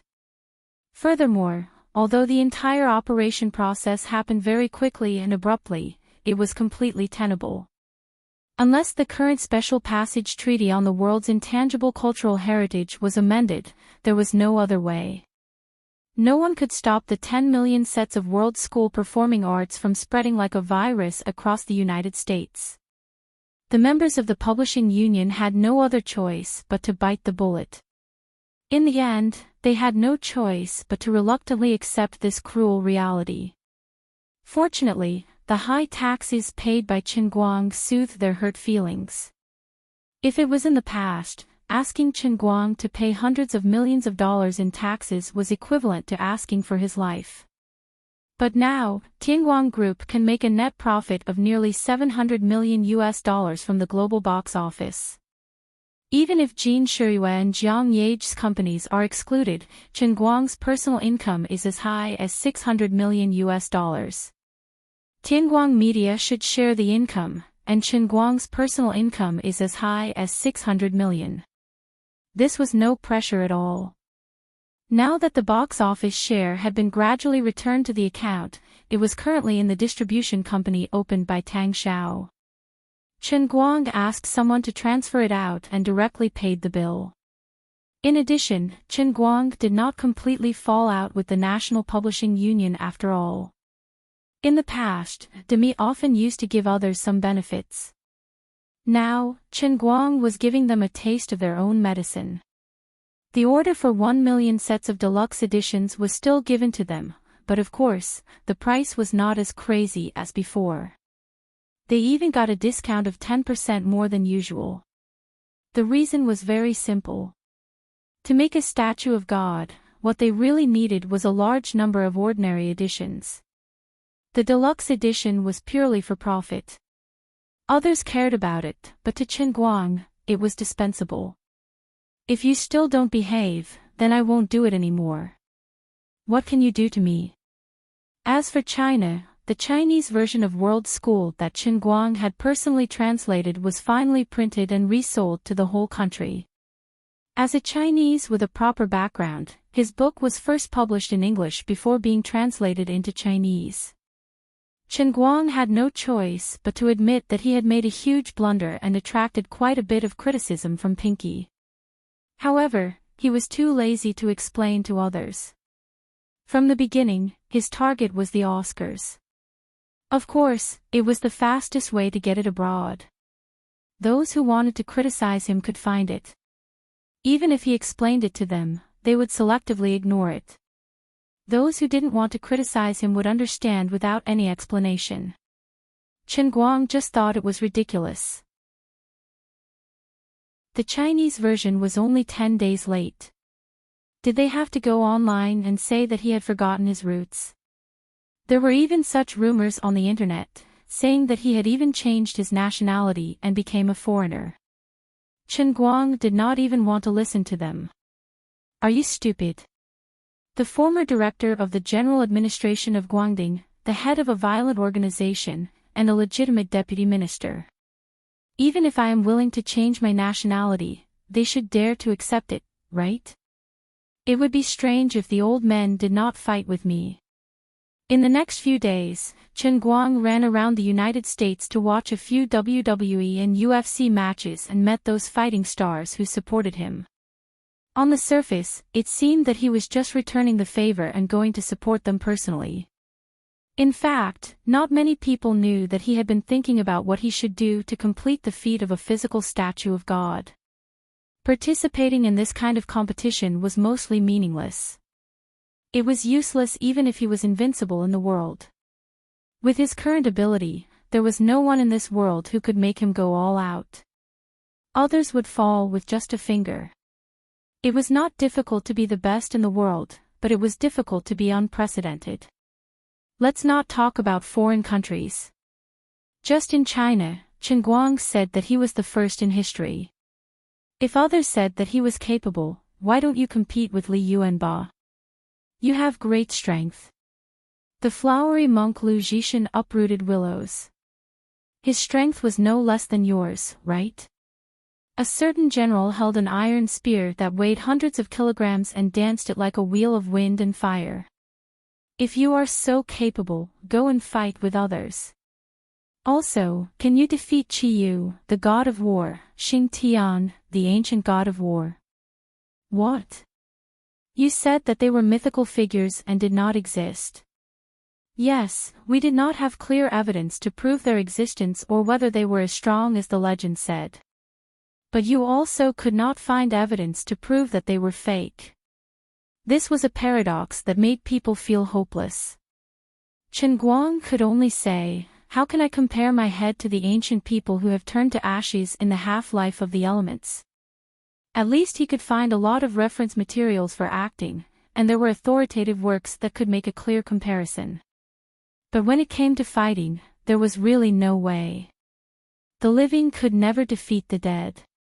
3 days later, as more and more people successfully bought World's Pie, more and more people went into the cinema to watch Women together with the monograph.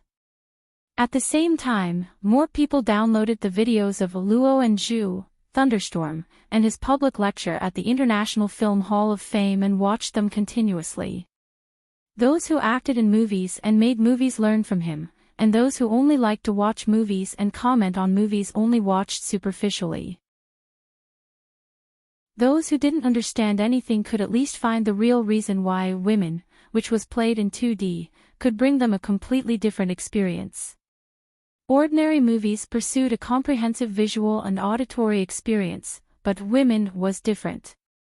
World's Pie was different. They were both performing arts. Others acted in a play, and the audience also watched a play. But for Chen Guang, they watched life. As more and more people surrendered to him, Chen Guang almost set off the strongest water storm in history. The water storm, which was spread by word of mouth, was like the sea level rise caused by the melting of the Antarctic glaciers during global warming. Within 3 days, it completely swept the world. At the same time, after the audience all over the world had been waiting for more than half a month, the long-awaited global release in other continents finally came. This time, the English version and the original Chinese version, which were dubbed by Chen Guang, were released at the same time. What was an explosion of dried bamboo shoots? This was an explosion of dried bamboo shoots. How grand was it to break the first-day box office records on all continents at the same time? Ordinary words were not enough to describe the brilliance of this era. Previously, although everyone had recognized the artistic achievements of Women, they still had reservations about the box office. Artistic achievements and box office performance were never directly proportional. Before this, not many people thought that Women had any possibility of making history. The most optimistic estimate was that it would just break 2 billion. This was already the third highest box office in history, only behind Avatar and Titanic, and even slightly higher than Star Wars 7, The Force Awakens. But now that the movie was really released worldwide, it was unknown whether it was because of the sudden release of the impact of the accumulated box office in all continents, or because the movie was originally so suitable for all ages. In short, it was a complete explosion. It was even fiercer than the impact of Avatar. But Chen Guang didn't care about this at all. At this time, he was sitting cross-legged on the roof of the Flemington Hotel. Obviously, an unprecedented strong sense of worship was coming from all over the world, as if it had materialized. Chen Guang could even see the faces of people like Emma Watson and William Jones from these thoughts. He had already vaguely felt that the power of the Holy Grail that filled every corner of the earth was becoming more and more active. Even the white threads of the power of faith that had gradually sunk into the ground of Cloud City in his world and the cup were floating up again. In addition, all the 9 great statues that he had obtained so far were faintly trembling. The frequency of the trembling seemed to be completely in sync with his heartbeat. Even if the 9 great statues were in the world in the cup, the trembling seemed to be able to pass through the barrier of time and space, resonating with his physical body in the outside world. This caused his heartbeat to become stronger and stronger, and even his blood was gradually heating up. Without a doubt, all these strange phenomena meant that his acting statue of a god was about to appear.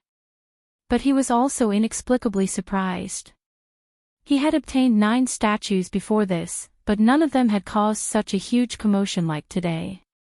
He had been the owner of the heavenly Holy Grail for more than half a year, and his understanding of this Grail had deepened day by day.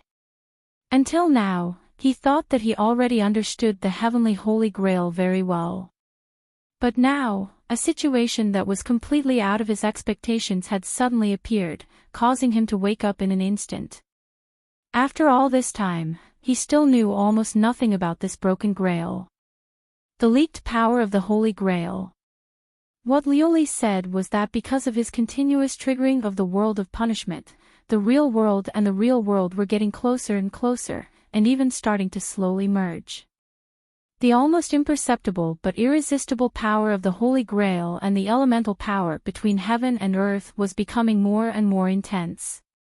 There was also the mutated wolf pack that he had previously encountered in Whitewater River County, or the phone thief who had suddenly died after being arrested by Wu Tong, or the special world in the cup in the laboratory used to study photocatalysis that was inexplicably triggered, and the birth of the new statue that had caused the power of the Holy Grail and the elemental power in the outside world to go berserk at the same time. Then there was the strange phenomenon of his heartbeat resonating with the statue. All of this seemed completely out of the ordinary. Regarding this, Chen Guang only wanted to say 5 words. Absolute dumbfounded. He could only ask Lioli. Lady Lioli. What the hell is this? Causing trouble. The long-lost voice of Lioli sounded in his mind. Don't panic. I'm relieved that you said so. Please show me the way, Lady Lioli. Lioli coughed lightly. There is a very popular saying on the internet. Please say it. Lioli said darkly, life is like being raped. Since you can't resist, then close your eyes and enjoy it. Chen Guang, who was sitting cross-legged, looked solemn, but his heart was like a shrew cursing in the street. Damn it, Lioli's rape theory was the same as the original, pray for your own good, and there is always a way out. To put it bluntly, it was irresponsible. She dragged him, the pitiful savior, into the water, and then she shirked her responsibilities at all kinds of critical moments.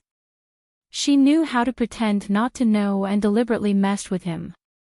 Well, if she really didn't know, it seemed to be even worse. We can't do this, right? Let's not talk about my life and death. Just look at the mutated giant wolves in Whitewater River County last time. If they hit the ordinary people, how much damage would they cause? According to the current trend, God knows when they will appear again. You should be a little more responsible. Lioli sneered, that's strange.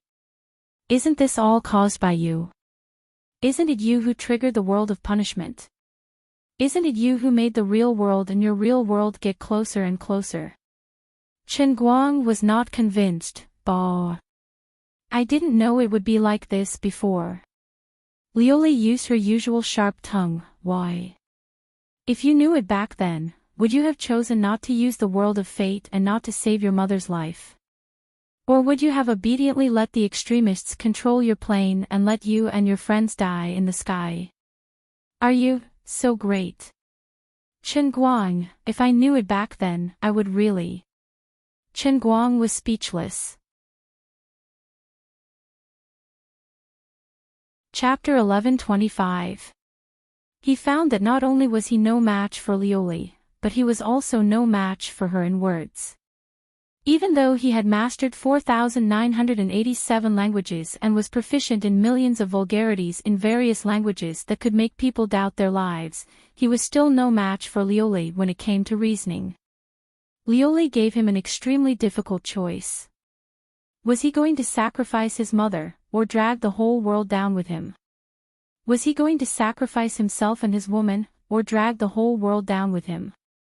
Even if he had known the result and was given 10,000 chances to choose again, it seemed impossible for him to make such a heroic declaration. Especially the first time, if the choice was a life for a life, Chen Guang felt that he might really be willing to exchange his life for his mother's survival. Chen Guang argued feebly, "But I didn't know anything after all. You could have told me earlier."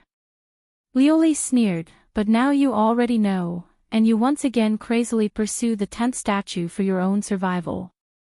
You have accelerated the speed of the integration of the real world and your real world." "I didn't know that either. All I could think about was the problem of the statue. All I could think about was the debt of 1.46 billion faith points that I had to bear. I never thought that the moment I got the statue, I would accelerate the integration of the two worlds. And it was because you didn't remind me. I remembered an old saying from your hometown again.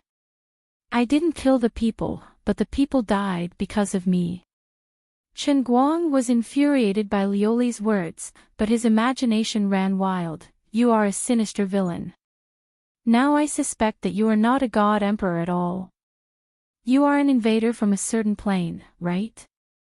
You are just using me. You keep tempting me.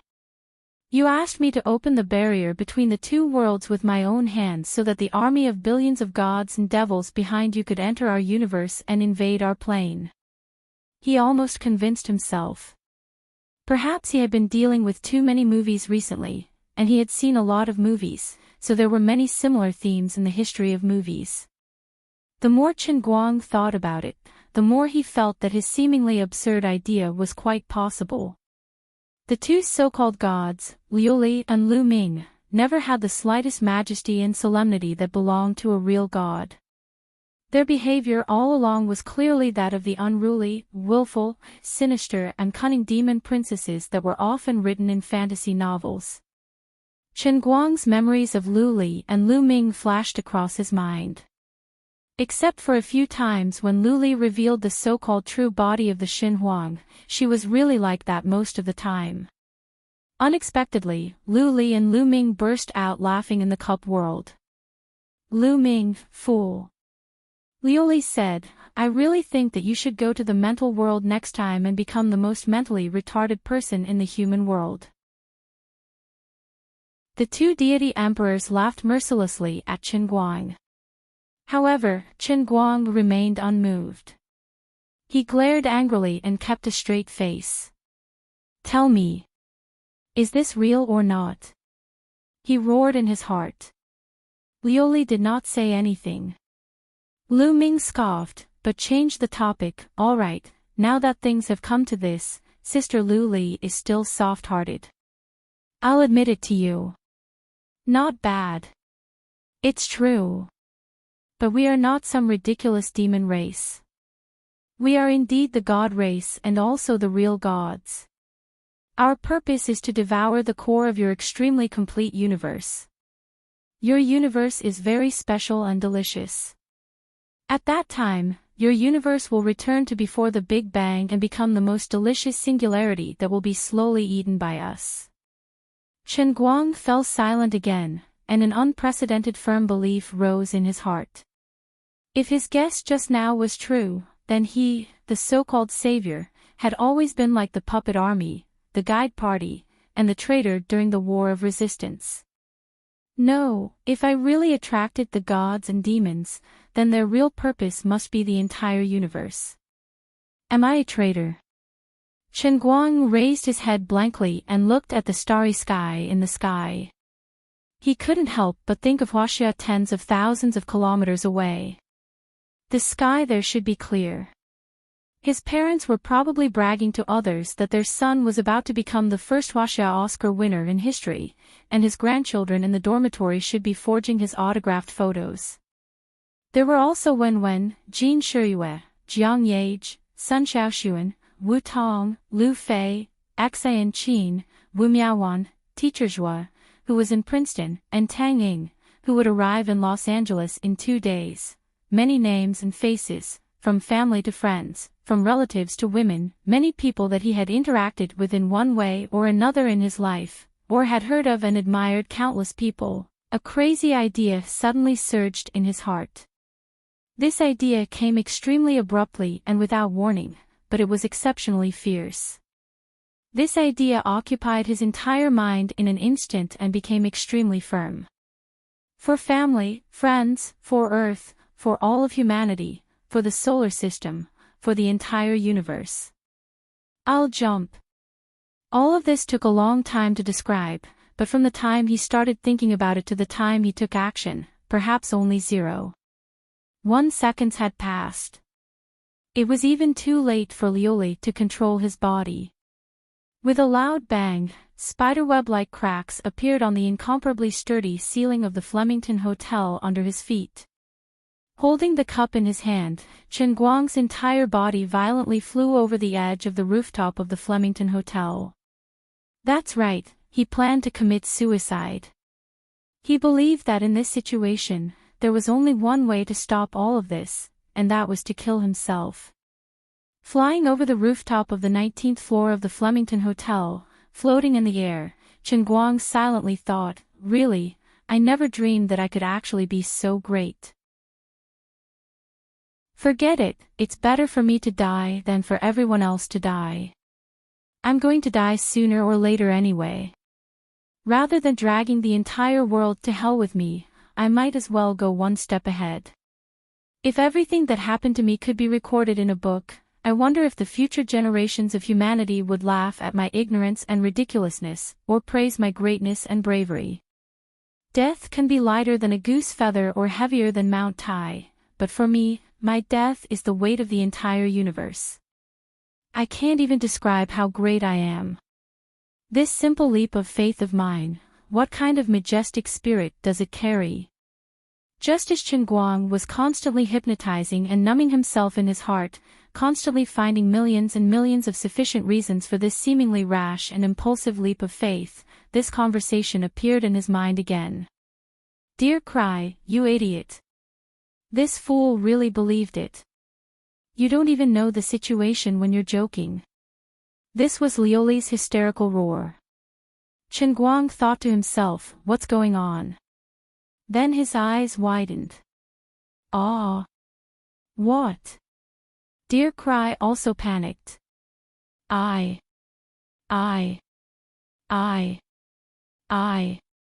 You. This emperor is F** king convinced by you. You're really jumping off the building. Crazy. Completely crazy. Still floating in the air, with the cold wind blowing, Chen Guang became more and more dumbfounded. Am. Big. F***ck. Does this mean that Dear Cry is joking? Impossible. I don't believe it. Feeling the strong wind blowing against his face was almost deformed. He shouted like this, but not a single sound came out. Lioli quickly explained, do you think this is possible? If it's really like this, why did we go through so much trouble to help you? Also, don't you feel that it's strange at all? Sometimes your control over the heavenly Holy Grail far surpasses this emperor. You don't feel it at all.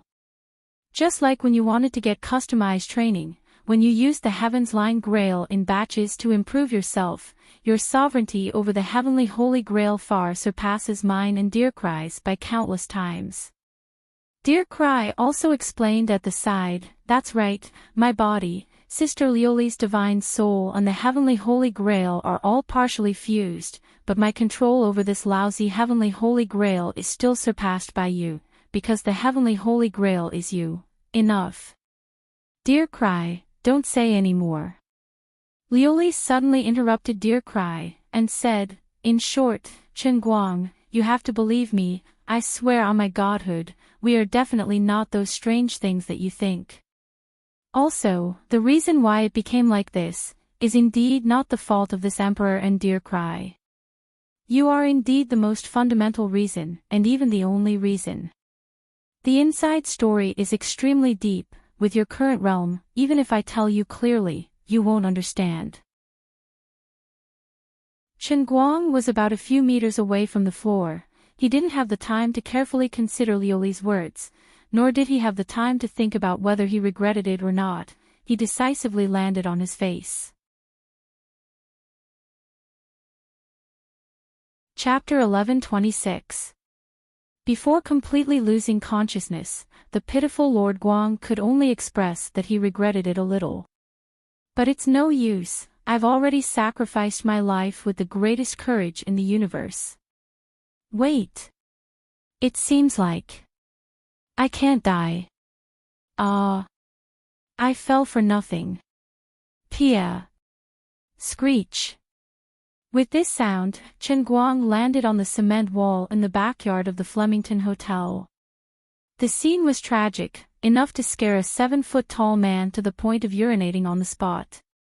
To sum it up, it was an eyesore.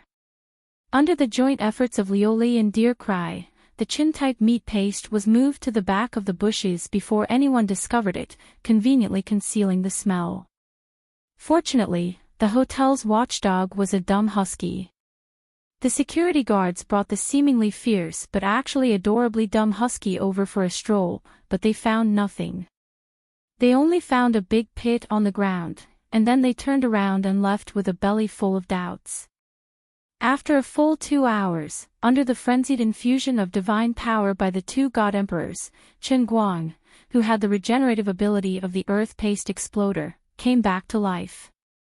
That's right, of course he wouldn't die.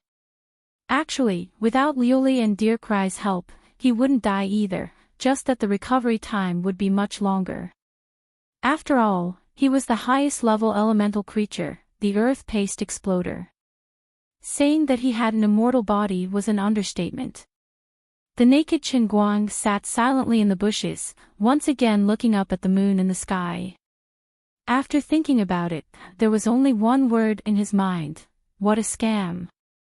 The scene changed, and he entered the world in the cup, then sat cross-legged on the floor of Cloud City, staring fiercely at Lioli and Dear Cry with a pair of dead fish eyes. You guys, that's enough, Lioli and Dear Cry smiled apologetically.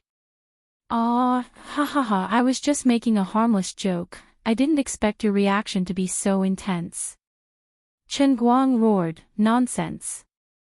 How can it not be intense? King believed it. I thought I was going to be a traitor. Do you think I had much time to think? Lioli can see through my heart. King really wanted to stop you guys. Do you know how much determination I've put into this? Do you know how much pain I was in just now? I'm not joking with you. If that's the case, I can jump into the atomic furnace. I mean it. Chen Guang was still a little angry. Whether he was a villain or a great person, everyone had their own bottom line. If the world had to be destroyed because of him, if his death could save the whole world, Chen Guang felt that the reason he chose to sacrifice himself was 100 times better than those martyrs who would rather die than surrender and die for the revolutionary cause during the war. They died for the ideals of communism, but no matter what, they only represented a part of the people, and they could not even break through the scope of the earth.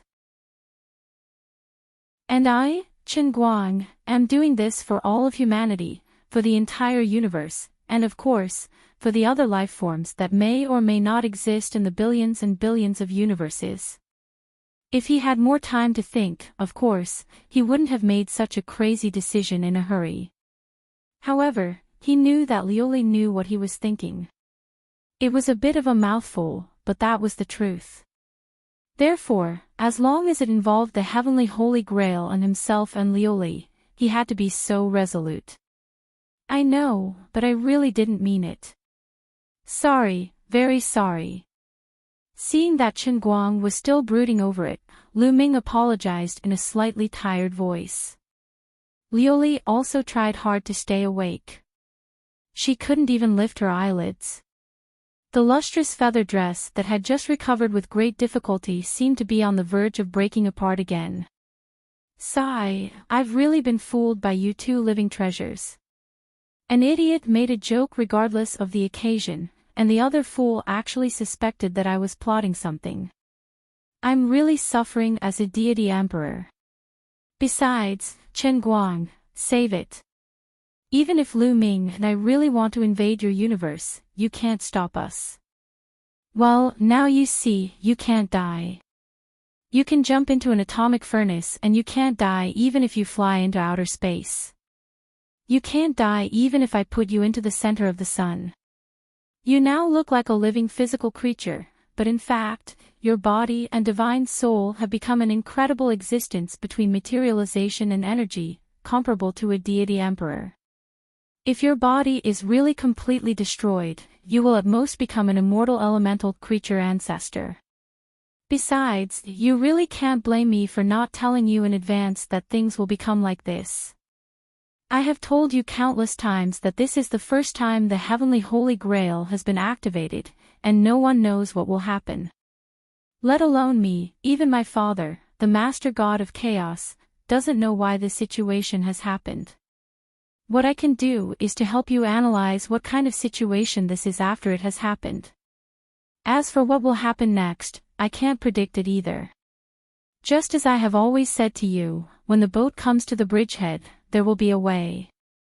Whether it is you, me, or Lu Ming, we can only take one step at a time, counter every move, counter every move, counter every soldier with a general, water with an earth weir. Chen Guang, admit it, the vernacular telepathy combination that shone brilliantly in the Chinese idiom conference some time ago, was it you and Lu Ming? Your idiom conference can't stop. Lu Ming, Liuli, about 10 minutes later, everyone finally calmed down completely, and the three restored the mutual trust relationship in the past. Then they began to talk about business. Liuli, today's situation is probably because the total number of your statues has finally reached 10. It could also be because the statue you have successfully cast this time is too perfect, or it could be because the integration of the real world and your real world has finally exceeded a certain limit. That's why it's like this. That's not right. Aren't my 7 idols gone? But you can still get faith value, can't you? And it only looks like it's gone on the surface, but you can still feel their vibration just now, can't you? Chen Guang asked. Well, it's like this. So in order to chase after the statue, I have inevitably further accelerated the integration of the real world and the real world. Liuli nodded first, then shook her head. That's not necessarily true. Maybe it will happen even if you don't do anything. It may also be that the two situations are coincidentally put together. You're not afraid that I will give up the next statue and take the initiative to die, so you're deliberately tricking me. As the saying goes, once bitten, twice shy. Chen Guang subconsciously began to doubt Liuli's motives again. Lu Ming, who was next to him, said helplessly, Okay, I really give up. Sister Liuli has already sworn with her divinity, do you still not believe her? If it wasn't for Sister Liuli not letting me say it, I really want to tell you something.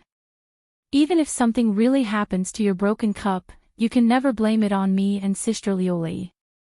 Hearing this, Chen Guang examined Liuli, trying to use his own eyes to see through Liuli's heart. He knew that these two gods had been hiding something from him. Moreover, they didn't even try to hide it. They just showed it directly. I won't tell you, what are you going to do? Hit us? Forget it, forget it. All in all, I understand what you're trying to say. Whatever I do or don't do, I can't change the reality that the two worlds are gradually merging and the real world will be changed, right? Liuli nodded. Exactly.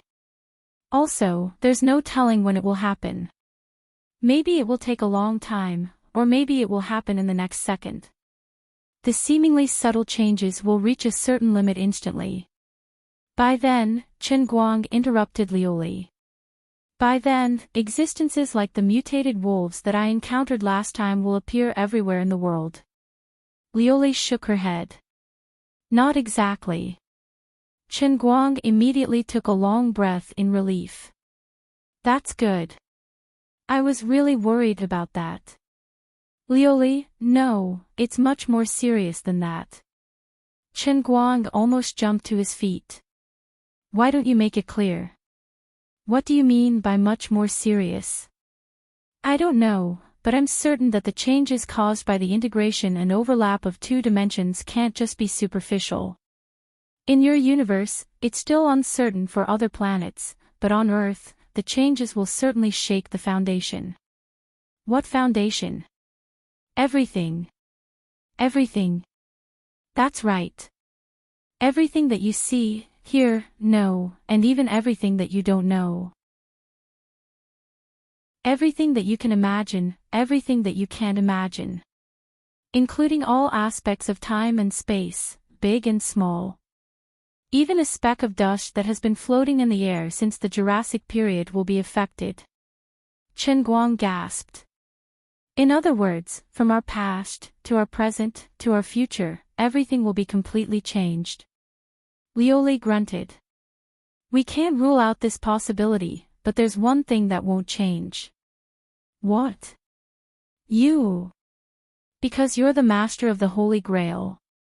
For you, no matter what kind of integration happens, no matter where you're born, even if the real world and your reality are completely integrated, there won't be any changes to you. Because you can travel between every world in the cup.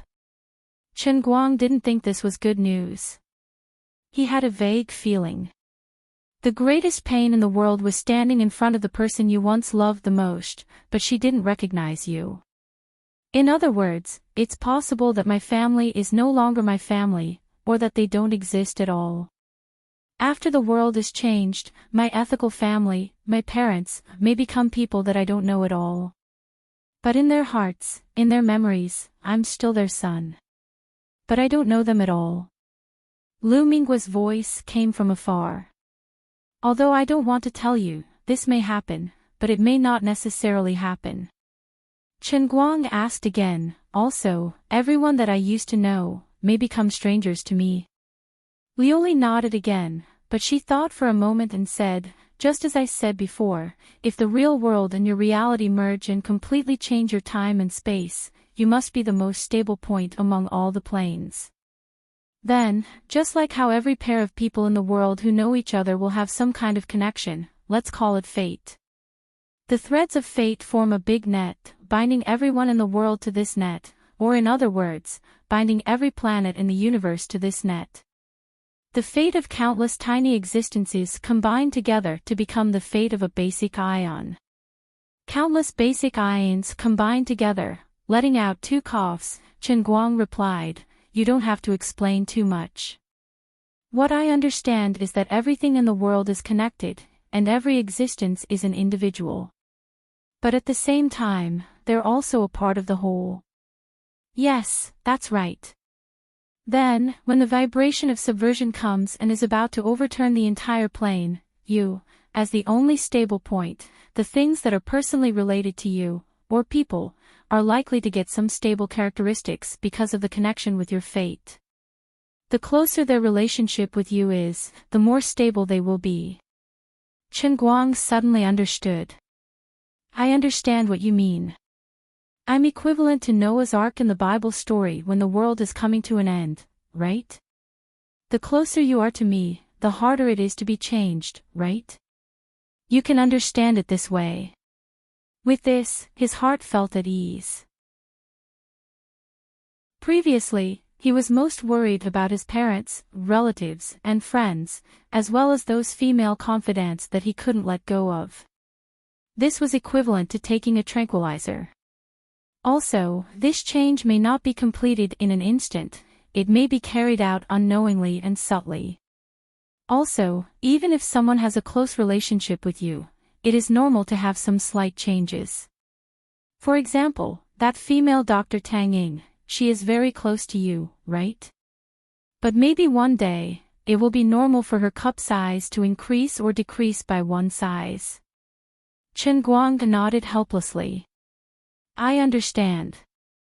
The most helpless thing in the world is knowing what will happen, but being unable to stop it. Chapter 11:27. Finally, the power of the Holy Grail outside became more and more violent. The god of acting was stirring, as if it would appear in the next moment, but it never happened. Chen Guang did not know that at this time, a piece of news that completely blew up the world suddenly appeared on the internet. The Oscar committee finally became manly and made a shocking decision. President of the American Film Association, chairman of the Oscar committee, Fred officially announces big news. For the first time in history, the Oscars will be awarded in advance. The founder of the world's performing arts, Chen Guang, wins 3 awards alone. The storm of public opinion for Chen Guang to be awarded the Oscar in advance became more and more intense, especially after the tens of millions of copies of A World's Faction were fully released in North America. The box office of Women in the other 6 continents, excluding Antarctica, became even more intense, which in turn put a lot of pressure on President Fred. It was even to the extent that awarding the Oscar to Chen Guang in advance was truly a global political correctness. After an incomparably painful struggle and hesitation, President Fred and the others finally made a brave decision that night. This year's Academy Award for Best Actor, which meant that Chen Guang was fully deserving of it. But this was not the end. Women also won the Best Film of the Year in one fell swoop. Of course, it was also an early award, and the reason for awarding the award was extremely sufficient. Although the film was not perfect and had many flaws, as long as it was the first time that the world's performing arts had appeared on the big screen, it would be enough to make the film go down in history. Logically speaking, the Best Film Award was more of an honor for the film's director, but when it came to women, no one would think so. Even Big Beard Deng himself would not have such extravagant hopes. Everyone knew that this was for Chen Guang. But this was not the end. There was another award. As everyone knew, the Lifetime Achievement Award was not given every year.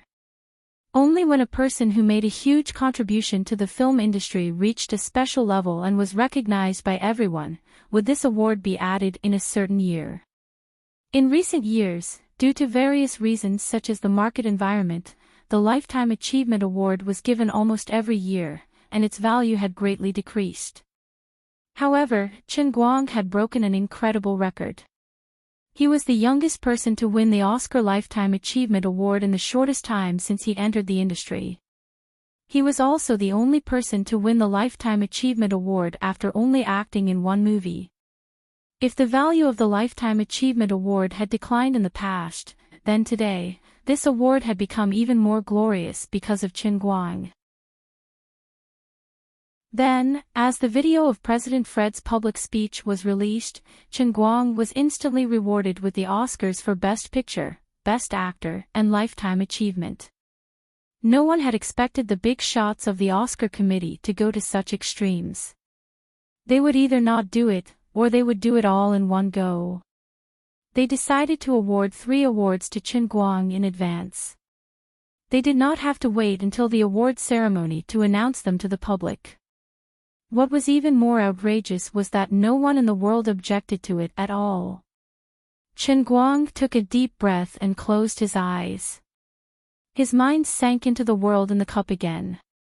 He stood in the middle of Cloud City and looked up at one of the 3,000 empty platforms on the city wall. This platform was right next to the statue of the language master, which was right next to the sphere. An overwhelming amount of faith points flew in from all directions of the cup realm without any warning and landed on it. In the blink of an eye, a blurry shadow appeared. It was roughly the shape of a human. The facial features and outline of the human figure gradually became clearer, and the light became more and more intense. After a long time, when the light dissipated, a huge statue of 100 feet tall stood proudly on the platform. It was Chen Guang himself. The statue of the god of acting had finally appeared. Chen Guang flew up and stood under the statue. He looked up, but he did not know what to feel. It wasn't that Chen Guang was stunned by the statue that looked exactly like him, but he noticed that the statue's expression was very strange. It seemed to be expressionless, but at a glance, it seemed that the statue was sometimes laughing, sometimes crying, sometimes angry, and sometimes proud. The dull face of the statue seemed to be filled with all the expressions of a human. Chen Guang thought to himself, as expected of the statue of the god of acting. The Holy Grail really was a roundworm in his stomach. Even the statue that it randomly captured was so exquisite. Oh right, I almost forgot, I can still change the appearance once. Chen Guang rolled his eyes. Make me more handsome. The statue's appearance changed slightly again. Every detail of its face was slightly modified. But if you looked closely, you would find that it had sword-like eyebrows and starry eyes, and it was full of heroic spirit. After showing off for a while, Chen Guang sorted out his faith points production. The statue of the god of acting did not let him down. Its production was directly maxed out, reaching 533333.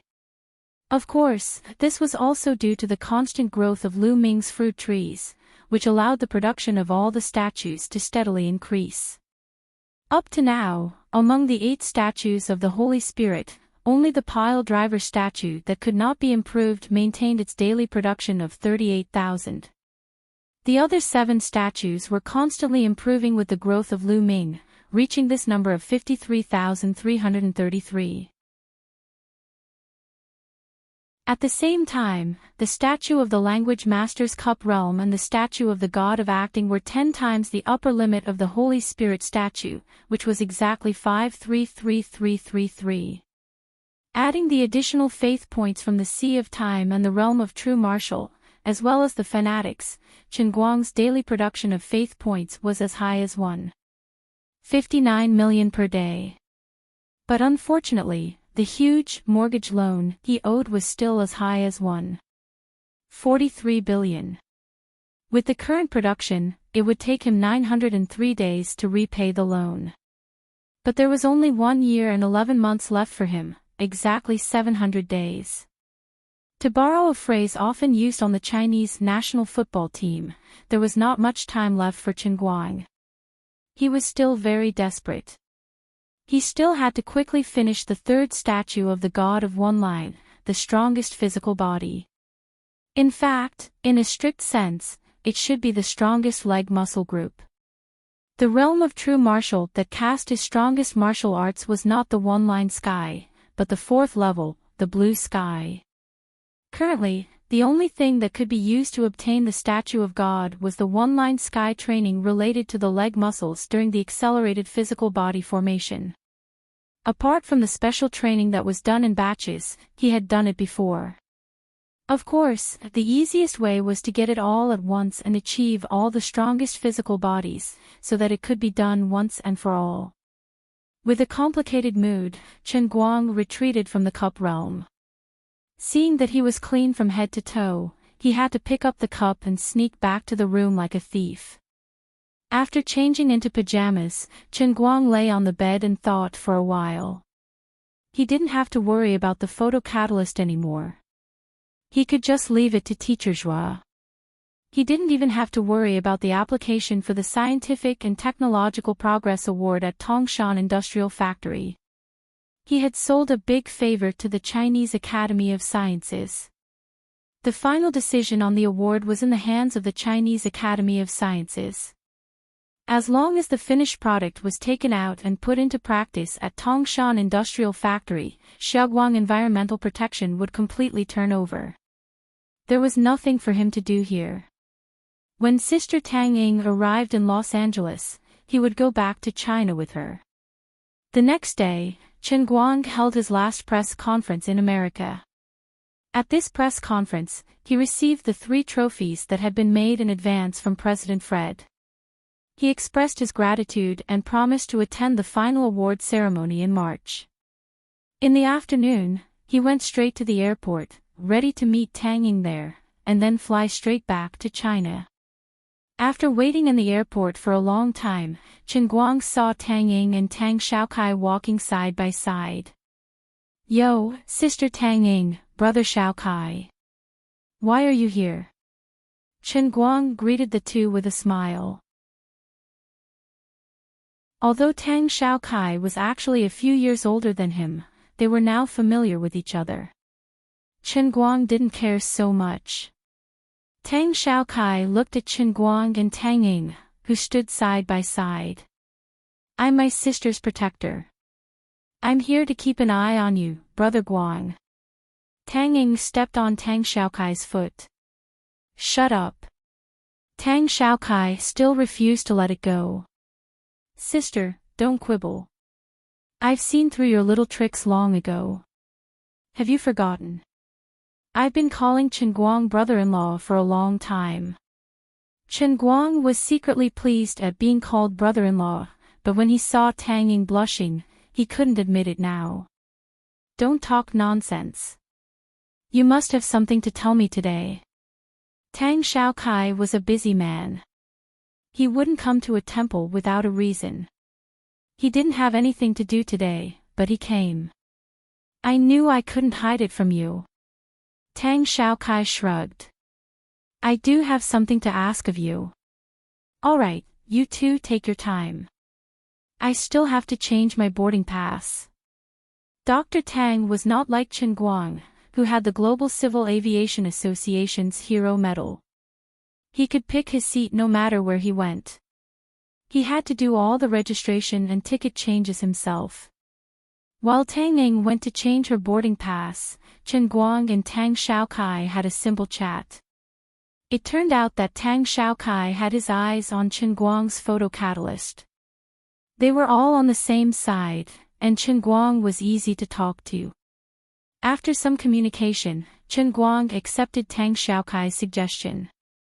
Morning Light Group, which was independent of Tianguang Group, was officially launched. It temporarily included 2 major sectors. First, Xiaoguang Environmental Protection would be renamed to Morning Light Environmental Protection. The main business would remain the same, and the operation management and investment of the sewage treatment plant would be the direction of development. Second, the photocatalyst laboratory currently being built by Zhuo Jingxi would be officially named Morning Light Laboratory. Its main business would be the research and development of photocatalysts. Looking at Tang Ying, who was busy changing her boarding pass, Chen Guang started to ponder in his heart. The biological research facility that Tang Ying established with the Wujing University and Moorlands Institute of Medicine was mainly based on his genes. So it wouldn't be appropriate for him to ignore it. Why don't I fork out a portion of the money and become a major shareholder? If it was just Sister Tang Ying, it would be fine. But if she wanted to use my genes as a sample, the school and Moorlands Medical College would benefit for nothing. As for Tang Xiaokai's request, it was not complicated. He would not directly own shares in Morning Light Environmental Protection. Instead, he would represent the Tang Jia Foundation and form a separate company. Its main business scope was to promote the technology and results produced by Morning Light Laboratory to the world. It was essentially a sales company. This way, Zhuo Jingxi could focus more on research and not worry about other things. After all, the products needed to be sold around the world through other people's hands. Although Chen Guang's technology had a monopoly advantage, the market management could not be ignored. As for Tang Xiaokai's marketing ability and character, Chen Guang trusted him. Just like that, the two of them only spent 20 minutes discussing this important matter. On the other side, Tang Ying had already changed her ticket and was walking over. She was a little unhappy. "I'm so angry. I originally booked a first-class seat, but it was inexplicably gone. I can't even change to business class, so I can only sit in economy class. Chen Guang comforted her. It's okay, it's okay. I'll also change to economy class and sit next to you. First class can't prolong my life. Tang Ying pouted. That's true, but Meizhong Airlines gave me economy class without my consent. They didn't even inform me in advance. This is not right. Chapter 11:28. Chen Guang was also a little unhappy. Previously, the two of them had agreed to return to China together. Tang Ying had booked a seat first, and he had called the Civil Aviation Administration to book a seat next to Tang Ying. Originally, the two of them had agreed to sit side by side in the first-class cabin. With such a long flight, they might even be able to take the opportunity to do it like before. They might even be able to do something else. But now, it was all over. Tang Ying had been transferred to economy class. Meizhong Airlines was clearly not giving him any face. Alright, he and Tang Ying had booked their tickets separately, so Meizhong Airlines might not be aware of their relationship. Since Chen Guang had taken quite a bit of advantage from the civil aviation industry, he felt that it wasn't a crime to be ignorant. Hence, there's no need for him to make a fuss over such a small matter, and he decided to let people off the hook whenever possible. In the past, he had always cut the queue and snatched other people's seats without paying. God knows how many people had been forced to descend because of his sudden whim. As the saying goes, those who do evil will bring about their own destruction. He had done too many bad things and could not avoid retribution. Although the retribution for the descent did not fall on his head, it was the same thing for Tang Ying. I have to help the airline company appease the angry passengers. With that thought in mind, his butt was crooked. I'm going to call their boss later. Calm down. Sister Tang Ying, calm down first. As he spoke, he patted Tang Ying's shoulder. Tang Ying glared at him. Why are you still speaking up for the airline company? Chuckling, Chen Guang replied, how can you put it that way? I'm not speaking up for them. In fact, I used to cause people to descend often. Let's be more understanding. The seats in economy class are a little narrow, and we can sit close together. It's fine. Forget it. I'm not that spoiled. I've even bought a special ticket that Eastern Airlines doesn't have. I'm just a little unhappy that they surrendered without saying a word. Tang Ying rolled her eyes and waved her hand. That's right. They are of low standards. I will really get the Civil Aviation Association to reprimand Meizhong Airline staff, okay? Chen Guang added. At this time, Tang Xiaokai, who was next to her, also helped to absolve her. That's right.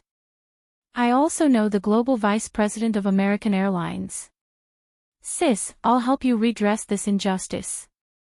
But don't worry about it today. You don't like to be special. Their airlines have always done things like this. Pan Am is slightly better, but American Airlines service attitude in this area is indeed problematic. Alright. Look at the two of you. You make it sound like I'm the one who's unruly and willful. The three of them chatted for a while. Tang Xiaokai had other things to do in Los Angeles, so he left first. There was still some time before takeoff, so Chen Guang and Tang Ying found a cafe in the airport lobby and sat down. After that, he called the Civil Aviation Association specialist, who specialized in serving the highest-level VIP customers, to voluntarily downgrade from first class to economy class. Recipients of the Hero Medal had a higher priority than VIP customers. As soon as Chen Guang made the call, he naturally received the highest level of service.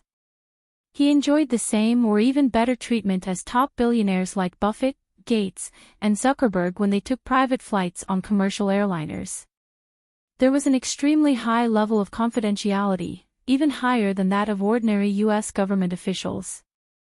Only the specialist, who personally adjusted the seat for him, knew what was going on, who wanted to change the seat, and how it was done. In addition, because Chen Guang's own reputation was too resounding recently, he did not want to cause too much of a stir when he returned to China. Therefore, when he contacted the specialist, he took the initiative to further increase the level of confidentiality. As for American Airlines, the highest-level security certification department knew the specific details. However, due to the confidentiality agreement, they would not immediately inform the Los Angeles airport and the ordinary staff on Chen Guang's flight. They did not need to know why, nor did they need to know who wanted to change the seat. They only needed to execute and implement it. The highest responsibility of the entire aviation safety system was the Safety Committee. With the Safety Committee's stamp of approval, the passenger's identity was already foolproof. When the passenger's identity was verified for the last time before departure, they could see the name Chen Guang, but before that, they were not qualified to check it in advance. Downgrading was difficult, and it was easy to offend people. However, allowing a lone passenger to be upgraded from economy class to first class for free was simply a matter of a phone call. What's more, in order to ensure that nothing went wrong with the seat, Chen Guang even took the initiative to provide the passenger with $2,000 in cash as compensation. After waiting for about an hour, the two finally got on the plane. Tang Ying stuffed her carry-on bag under her feet and complained unhappily, "I should have put my bag in the suitcase. Economy class is too narrow." Chen Guang wasn't any better than her. He also had a bag with him, which he used to store his laptop and the omnipotent Holy Grail. "Look at you, Sister Tang Ying. One look and I can tell that you've never lived a poor life. Don't even mention economy class. A year ago, when I was as poor as a doornail, I went to another city to do part-time work. I couldn't afford a berth, and I couldn't even get a seat ticket. All I could buy was a standing ticket and squat in the green train aisle for a whole night. What's this today?" Tang Ying pinched Chen Guang's waist in annoyance. "You're the only one who has a lot of life experience, okay? Hee, I don't deserve it." Chen Guang chuckled, "Sorry for not recognizing you. Sister Tang Ying, you're also very good. I used to think that the best doctors were in their 70s or 80s, but after meeting you, I realized that doctors in their 20s can also be so outstanding." Tang Ying was not moved by his flattery at all. "You have the cheek to say such things. I won't talk about your other things. I won't talk about you, the newly minted Oscar winner. Just the photo catalyst that you created a while ago was able to attract the attention of laboratories like Prince, Alamo, and Cambridge. Even if there were 10 of me, I wouldn't be able to match your achievements. I think you're mocking me." Chen Guang was embarrassed by her praise. Shoo, lower your voice. Don't let anyone recognize me." As he said that, he desperately pulled the brim of his hat down to cover his face, and then he pretended to be modest. "Don't praise me anymore. If you continue to brag, I'll be in heaven." "Brag?" Tang Ying turned around and looked at him with a playful look. "You're not serious, kid."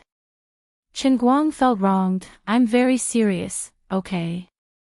I know you're still thinking about the past. You're not serious when you get on the plane. You're still bragging. Going to heaven. You're still calling yourself serious. Have you no shame? Brag." As she said that, she deliberately pouted her lips and made a very meaningful gesture. Chen Guang, Sister Tang Ying's sudden burst of unorthodox ideas was a little sharp. Okay, I'll stop joking with you. If it wasn't for the fact that we're in economy class and there are people next to us, I really didn't intend to let you off. I'm a professional medical researcher, and I'm actually left in the dust by a half-baked person like you in terms of knowledge. I really can't accept this. Don't worry, wait for me to collect more samples from you and decipher your genetic code. In the future, all of humanity will remember my contribution. Who knows, maybe you're hiding the secret to the next stage of human evolution. If I achieve my goal, I can be even greater than Darwin. Tang Ying, who was sitting near the aisle, whispered into Chen Guang's ear on her right. Chen Guang had a very unique feeling. She was clearly talking about a very great and noble goal, but his heart was in turmoil, as if it was being scratched by a cat's paw. Okay, then I, as a lab rat, will have to risk my life to accompany you. Chen Guang didn't want to be someone else's lab rat, but if it was Tang Ying, then he didn't mind. Everyone was so familiar with each other, they met when they were down, their relationship was extraordinary, and Tang Ying's sample collection process was so... Oh yeah, one more thing. Sister Tang Ying, how much is the initial investment for your research institute? Will Gokyo University and Moorlands each pay half? Chen Guang asked as they whispered to each other. Tang Ying stomped her feet in anger. Stop it, I'm angry when you mention it. My saliva is almost dry. No matter what I say, I made it very clear that if you want to build a biomedical laboratory of a sufficient level, just the purchase of the most basic equipment and instruments will cost at least $50 million. This does not include the other construction costs of purchasing land in the 5 capitals and the cost of manpower. Chen Guang scratched his head. It's just studying my genes, is there a need for such a big deal? Tang Ying, in genomics, there's not much difference between studying a person and studying a pig. I think you're scolding me. You can think whatever you want. If it's just a human genomics experiment, the workload won't be too big, but you're too different from ordinary people. I think it's very likely that more than 10% of your genes will have to be remeasured. That's not a big workload, right? A person has 3 billion base pairs. That's not a big workload. Okay, it's a lot. That's why I'm very angry. My alma mater, Moorlands and Gokyo University, are too stingy. It's not a problem for them to provide manpower, but when it comes to money, they're all misers. They can't even give me $20 million. Then why don't you provide your own money? Tang Ying shrugged. Do you think I didn't ask Xiao Kai and my dad? They don't agree. They all know that genomics is actually doing public welfare for humanity. It's purely a waste of money. They look like they care more about money than their lives. They're all businessmen. How can you talk about your father and brother like that? Aren't they very generous to me? That's because investing in you has a greater profit, okay? Forget it, anyway, let's leave it at that for now. $20 million, I'll reluctantly set up the framework. I'll take it one step at a time. However, Chen Guang smiled meaningfully.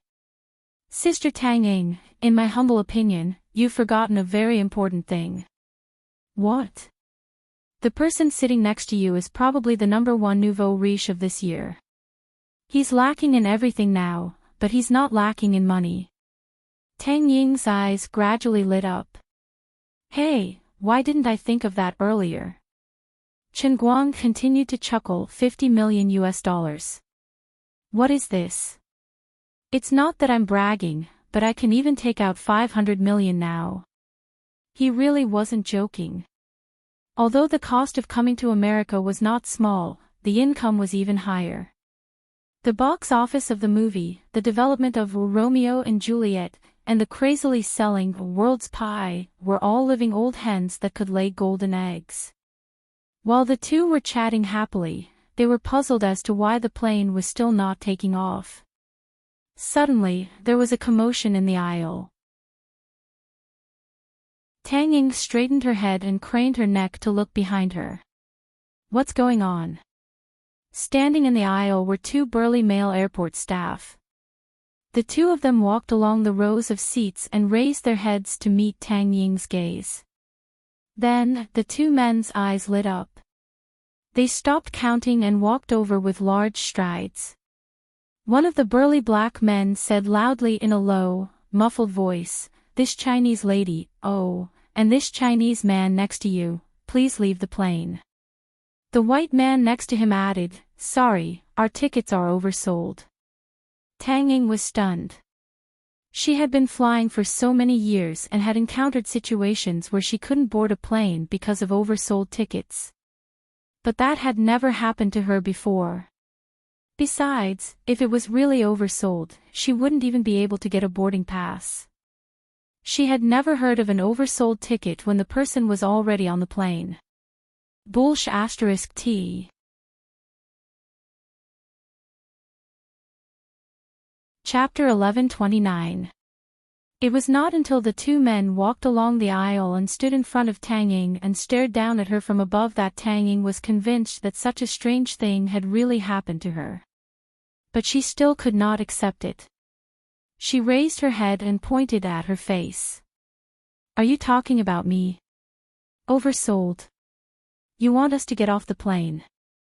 Tang Ying turned to look at Chen Guang beside her. She felt an indescribable pain in her balls. Did he forget about being demoted from first class to economy class?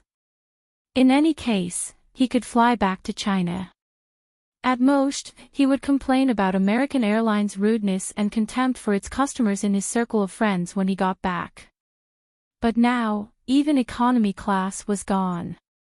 She could only say that she had run into trouble.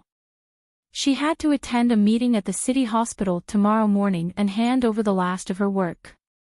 In the afternoon, she had to attend a meeting with the leaders of Gokyo University School of Medicine, Dachhuan's Department of Science and Technology, China's Ministry of Science and Technology, and the leaders of the Ministry of Education would all attend the meeting to discuss the specific details of investing in the establishment of a national biomedical laboratory.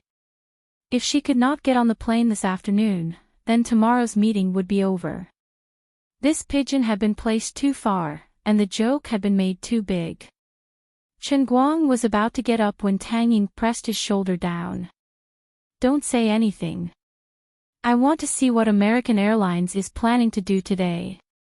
Tang Ying did not want Chen Guang to step in. The reason was simple.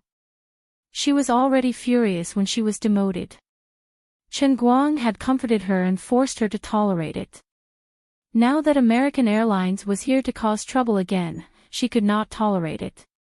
Tang Ying felt that with Chen Guang's current fame and reputation, especially after knowing his status in the civil aviation industry, if Chen Guang showed his face, these guys who had been disgusting her would immediately bow and apologize. When that time came, one would not hit a smiling face. It would not be good to scold them. In addition, the furious Tang Ying was also curious as to what kind of interesting explanation the people from Meizhong Airlines could give to get her to descend and then kick her off the plane within a day. The two sturdy staff members looked curiously at Chen Guang, who was sitting next to them with a cap covering his face. According to the information, these two passengers did not book their seats at the same time. It seemed like they knew each other. Forget it, that's not important. A special ticket and a compensation ticket for lowering the cabin. They're not important people, so it doesn't matter whether I know them or not. Tang Ying stood up abruptly. You have to give me an explanation. I originally bought a first-class ticket, but you guys downgraded it to economy class. I can't be bothered to bicker with you. But as far as I know, you can't even get a boarding pass with an oversold ticket. This is not oversold at all. Faced with Tang Ying's rage, the Caucasian worker's expression didn't change. Miss from China, please calm down and cooperate with us. This was indeed overselling tickets. Please leave the plane immediately. Your emotions are out of control, and we can consider you as a threat to aviation safety. If necessary, we will take measures to force you off the plane. Impossible. I don't accept your reason. Tang Ying rebutted him right away. I don't even accept your reason for overselling tickets, and you want me to get off the plane. What about my meeting tomorrow? How am I going to explain myself? Seeing this, another black staff member pretended to take out a book from the side and flipped through the information on it. Madam Tang, on behalf of American Airlines, I am officially notifying you to depart from flight MZ878 immediately. We are deeply sorry for the trouble our company has caused you by overselling tickets. However, please cooperate with us. Also, the man next to you, in short, please leave the plane immediately. After that, he closed the book again, representing American Airlines to issue an official notice to Chen Guang and Tang Ying. However, there was one thing that was strange. The information in his hand did not show Chen Guang's name. He thought it was a mistake on the part of his colleague, but it didn't matter. How could they have known that Chen Guang's so-called special ticket was not a special price, but a free one? It was just that when Chen Guang took the initiative to descend, for the sake of confidentiality, the safety committee had set it as a special ticket for him. Of course, Tang Ying couldn't agree to it. Impossible. You, Mei Zhonghang, have gone too far. Get your manager here. Get your person in charge here. There are so many passengers on the plane, why must it be us? The white worker took a step forward. Miss Tang, you'd better control yourself on the plane. We can compensate each of you with $400. That's not a small amount for you Chinese. At this time, someone interrupted, stop compensating. I only compensated you like this once last year. $400. Pfft. It's 8 $50 coupons, and you can only use one each time you buy a ticket. Plus, it expires after a year. What's $400?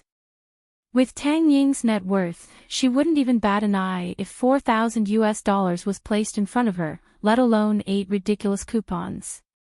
Impossible, I won't accept your compensation. Whoever wants it can go. We're not getting off the plane anyway. Tang Ying waved her hand and firmly refused. The faces of the two staff members gradually darkened. The white man clenched his fists tightly. Tang Ying wasn't afraid at all. Chen Guang was right behind her. Tang Ying knew how capable this kid was. She was sure that if this white man dared to throw a punch, he would be the one flying. The black worker pulled his colleague back a little. Miss Tang, I'll remind you for the last time. If you don't cooperate with us, you will be listed as an unwelcome guest by American Airlines. In addition, we will also submit your name to the Aviation Association. Also, as a Chinese national, you will be restricted from entering the country. Do you understand what I mean? I'm afraid you won't be able to come to America in the future. The white worker also suppressed his anger. That's right. Also, there are indeed many passengers in the cabin. We're very sorry about the overbooking, but the selection of passengers will be randomly selected by our system. Everyone can be selected. This is very fair for all passengers. You see, we need a total of 4 passengers to get off the plane. Apart from the 2 of you, there are 2 more passengers. At this time, the other passengers on the plane seemed to be a little impatient. They all began to chime in one after another. That's right. The airline company won't mess around. Hurry up and get off the plane. Don't waste everyone's time. It's all your own bad luck. You guys were selected. What else is there to say? If I was the one who was selected, we would have left the plane on our own. This is a plane, not a car at home. It's every passenger's duty to abide by the airline's rules. Most of the people who were making sarcastic remarks were seemingly warm-hearted, but in fact, they were very selfish international friends. There were also some Chinese people on the plane, but they didn't say much. Seeing their compatriots in trouble, they were also quite unhappy. There are 2 more people? Randomly selected. Tang Ying frowned. She didn't believe the explanation of the 2 workers at all. She and Chen Guang booked their tickets separately. Moreover, Chen Guang had just descended from the cabin. In the end, they were picked out together. If it was purely random, it would be a small event with a probability of 1% multiplied by 1%. One could win 5 million in the lottery. The white worker nodded coldly. Of course it's random. It's very fair. After that, he stretched his neck and shouted, Mr. Tao in seat D of the 9th row, Ms. Luo in seat E, please cooperate. Due to overbooking, you also need to leave the plane. Then he turned to look at Tang Ying. Miss Tang, as you can see, there are a total of 4 passengers. They have been selected fairly and fairly by our American airline system. Now, I'm issuing a final ultimatum. You must leave flight MZ878 immediately. Otherwise, we will take forced relocation measures. Your immature behavior is very troubling to us. Tang Ying almost laughed out loud. She was stunned. There were more than 200 passengers in the cabin, and less than a fifth of them were Asian. Was there something wrong with the machine? Just from the names, it was obvious that the other 2 unlucky people were also Chinese. All 4 of them were randomly selected. This guy was actually bragging about how fair and open their system was without batting an eyelid. Chen Guang, who was sitting next to her, was also stunned. He had always thought that the thickness of his skin could be ranked in the top 10 in the world. Now, he realized how naive he was. There was always someone better than him out there. One could not underestimate the heroes of the world. When it came to shamelessness, international friends were the strongest in this aspect. This is impossible. I want to contact my lawyer. Don't try to fool me with your overbooking and random system. Dream on. On the other side, the black staff was approaching the other 2, overbooked, passengers, but Tang Ying slumped down. The white worker looked down at Tang Ying coldly. He was not in a hurry to make a move. Instead, he sneered and turned his head to walk further inside. On the other side, the 2 passengers who were also overbooked started arguing. Obviously, only white and black people would believe in the so-called fairness of the American airline system. No one was willing to be refused. It seems that our work today is not going well. Both groups of people refused to get off the plane. The 2 workers could not help but be particularly angry. I'll give you 5 more minutes to think about it. After that, you will be relocated. Whether you accept it or not, Pierce, let's go. The white man waved his hand. He was not in a hurry to make a move. Now you know what they're trying to do, right? Chen Guang quietly adjusted his hat. If you had asked me to step in earlier, this wouldn't have happened. Tang Ying was still angry. It's fine. It's the same even if you step in now. Chen Guang shook his head. I just looked it up online and found something very interesting. What is it? Chinese people have been overbooked for many years. You know what I mean. Chen Guang lowered his hat and grinned. If I didn't know about it, it would have been fine. But since I've seen it, I feel that since I've become quite famous in America recently, I might as well make a bigger deal out of it. Tang Ying asked, you want to do something for the Chinese people? Chen Guang shrugged. I'm not that great. It's just one thing. How much can I do? It's nothing more than to make them suffer a little, lest they think that yellow people are easy to bully. They've pissed us off and we don't like them either. Let's teach them a lesson. As he spoke, Chen Guang took out a pair of sunglasses and a mask from his bag and put them on his face. Things might get out of hand later. You don't have to step in. I'll do it. Chen Guang did not intend to make a big deal out of it. He thought that he could settle the whole thing with a phone call. Regardless of whether American Airlines was really overbooked or whether they really had to disembark the plane, if Chen Guang called the International Civil Aviation Association, there was no way they could not even get a seat. Even if someone really had to disembark the plane, it would not be him and Tang Ying. However, it happened right in front of him. The so-called fair and impartial random selection turned out to be people with the same skin color as him. He could not tolerate that. Chen Guang thought about the hardships he had faced since he came to America. Just because he was from China and was Chinese, how much resistance did he have to face from the start? If it were not for his nationality, if it were not for the fact that he was from China, how could the process of getting an Oscar be so difficult? Perhaps, he would have been recognized by the world long ago if he had not even used half of what he had done. Although the compensation offered by President Fred and the others was impressive, it was still Chen Guang's ability that had thoroughly convinced them. Chen Guang's performance was simply too perfect, to the point of being impeccable. However, before that, their resistance and rejection had made Chen Guang's life very difficult.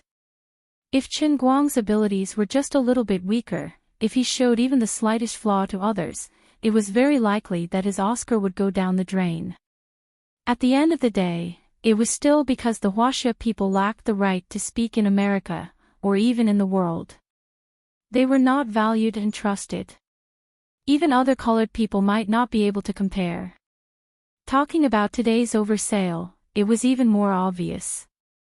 American Airlines was clearly targeting Asians, especially the Huaxia people. Especially now, there were still cold remarks coming from all directions. Most of them were saying that the Huaxia people did not follow the rules, were barbaric, and were wasting everyone's time. Chen Guang only sneered in his heart. Whatever you say, don't even think about flying today. Sigh, since you want to do something big, then we probably can't fly today, right? Too bad my meeting tomorrow, sigh. Chen Guang comforted him, it's okay, we can fly today.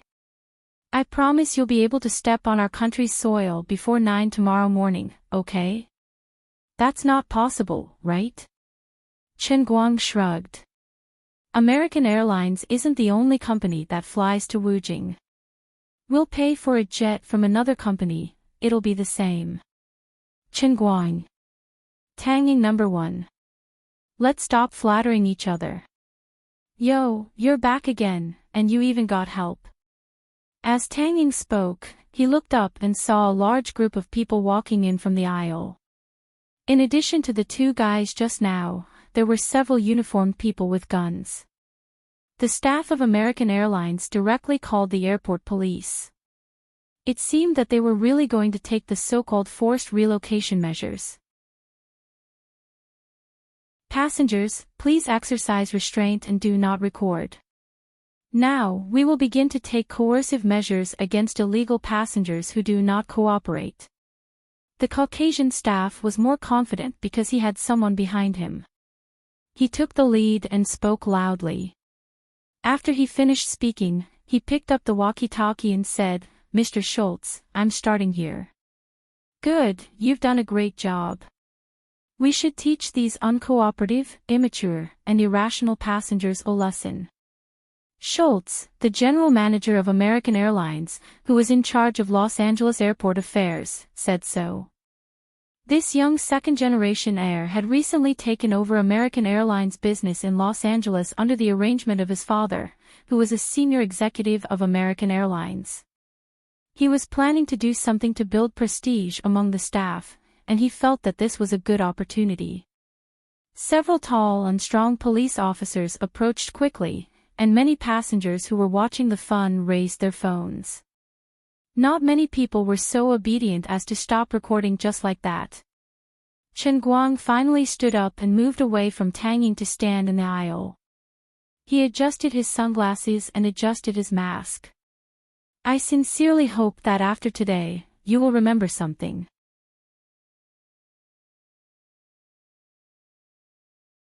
Chapter 1130.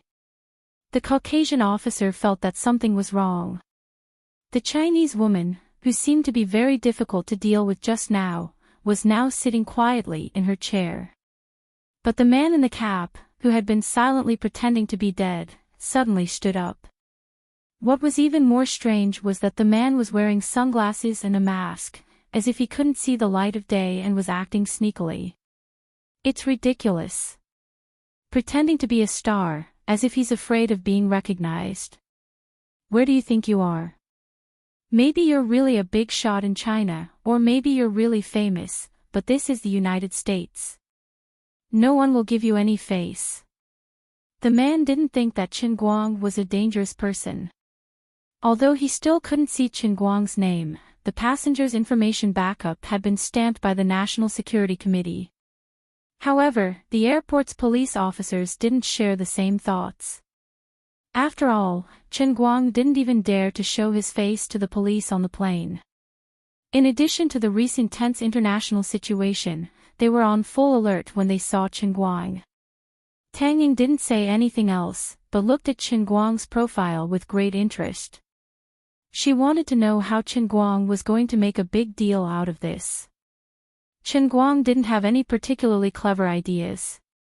He just relied on the cap, sunglasses, and mask, and used the simplest and most violent way of pretending to be a pig to eat a tiger. Seeing them getting closer, Chen Guang didn't rush to make a move. He liked to be polite before resorting to force, so he had a good reason to do so. If you keep control, I'll be easy to talk to. If you pretend, I'll be better at it. The Caucasian officer was walking forward, but was suddenly pulled back by the airport police officer behind him. What's the matter? Officer Jack. The Caucasian officer turned around and asked. Nelson, are you sure this Chinese man's name is unknown on the passenger's information? Nelson nodded. I'm sure. I just confirmed it with Mr. Schultz. Officer Jack's eyebrows gradually furrowed. This is very strange. Now, I suspect that they may be terrorists. Mr. Schultz is the person in charge of your company in Los Angeles. Unless he's a special agent or official from the Department of Homeland Security, he won't be able to find his name before the flight, but this guy is Chinese. Nielsen's eyes lit up. He was indeed a smart police officer specially sent by Mr. Schultz to cooperate with him. If Nielsen still treated the man as an ordinary passenger, he would not be able to use some more extreme means. But if he labeled the man as a terrorist, he would suffer a lot. That's right, Officer Jack. When we were talking to them just now, this man behaved very strangely from beginning to end. He had been lowering the brim of his hat, as if he was afraid of being recognized by us. He was very suspicious. Also, his ticket information shows that it's a special fare ticket. Agents and officials won't buy a special fare ticket. They're all in first class. Pierce, the black man beside him, decisively dealt the finishing blow. Officer Jack nodded. All right, I know what to do. But later, don't show any obvious abnormalities. We're professionals, and we'll handle it. Look at the back of his hand. The blood vessels are bulging as if they're going to explode. Although he doesn't look strong, in my experience, people with this kind of physique have amazing explosive power. It's impossible to have this kind of physique without professional training. Jack was indeed a very professional and keen police officer. Ordinary people really couldn't see the threat of Chen Guang. The few of them were whispering from afar, thinking that no one could hear them. However, they never expected that Chen Guang had pricked up his ears and could hear every single word of theirs. It seemed that not only the International Friends of American Airlines were not very kind, but the Los Angeles police seemed to be even more crazy. He hadn't done anything yet, but they had already put a big hat on him. After the discussion, these people continued to come here until they stood in front of Chen Guang. With his keen senses, Chen Guang noticed that the airport's police officers must be communicating with each other through some hand signals. They seemed to be standing casually, but they were positioned at an ingenious angle, hiding the guns on their waists on the other side of their bodies. The atmosphere on the scene seemed calm, but in fact, undercurrents were surging. Chen Guang's eyes narrowed slightly. It seemed that these people weren't just simply putting a hat on him. They really thought that he was a terrorist. Was that necessary? You were using the excuse of overbooking, but in fact, you were violating the rules to kick innocent passengers off the plane. You were deliberately targeting the Chinese and discriminating against me and my countrymen, but you pretended to say that it was a fair and random draw. Now, I didn't even say a word, and you put a big hat on me. Do you really want to go against the law? Get off the plane, sir. And Ms. Tang next to you, this is really the last time I'm warning you. You can still book your tickets for tomorrow. This is just a trivial matter. You don't have to pay a huge price for it. Nelson, who was standing behind Officer Jack, tilted his head and said loudly. Letting out a cough, Chen Guang replied through his mask, "This is the first time I'm replying to you, and it will also be the last time. We won't accept your explanation of overbooking and random selection, and I'm no longer interested in taking your plane. However, this matter won't end so easily. You think it's a trivial matter? You're telling me that it's a trivial matter to randomly select 4 Chinese people to kick off passengers who have already boarded the plane. Then what else is a trivial matter for the aviation industry? What? Are you threatening us? Can you say it again?" Officer Jack quietly put his hand behind his back and put his finger on his gun. He thought silently, is it a serious matter for the aviation industry? Apart from the air crash, it's probably a hijacking. Officer Jack's first impression of Chen Guang was the strongest. Now he inevitably extended the serious matter, in Chen Guang's words, to the hijacking of the plane. He was also shocked. He had never seen such an unscrupulous and crazy extremist. Not only was he not afraid in front of the police, but he even took the initiative to threaten them. Officer Jack felt that this person must be an extremist whose faith was beyond a certain level. He was the backbone of the organization and extremely dangerous. As for Chen Guang, the situation in front of him reminded him of a joke he often encountered when he was in countless fights since he was a child. Whenever someone said to someone, "If you have the guts, say it again," the other person would definitely say it again. The other person would definitely say something, and what was originally a trifling matter would immediately develop into a fistfight. The one who lost in a one-on-one fight would definitely call for help, and the other side wouldn't just admit defeat. That was how countless big and small group fights in the county came about. It was very likely that the earliest reason was that 2 kids accidentally bumped into each other while buying ice cream at the canteen. Eventually, it developed into a fight between 2 big gangs in the county. Chen Guang named it, "Say it again." Once this law was triggered, he couldn't back down. Therefore, his eyes behind the sunglasses narrowed even more. "Do you think I'm threatening you?" Today's incident was caused by Mei Zhonghang's evil act of flouting the rules. Are you guys stupid? Or do you think everyone is as stupid as you? Do you think we don't know? The so-called overbooking, isn't it when your airline employees want to board the plane? Do you really think we don't know anything? When I was flying the plane, you guys didn't even know where you were. I didn't expose you just because we don't want to talk nonsense with you.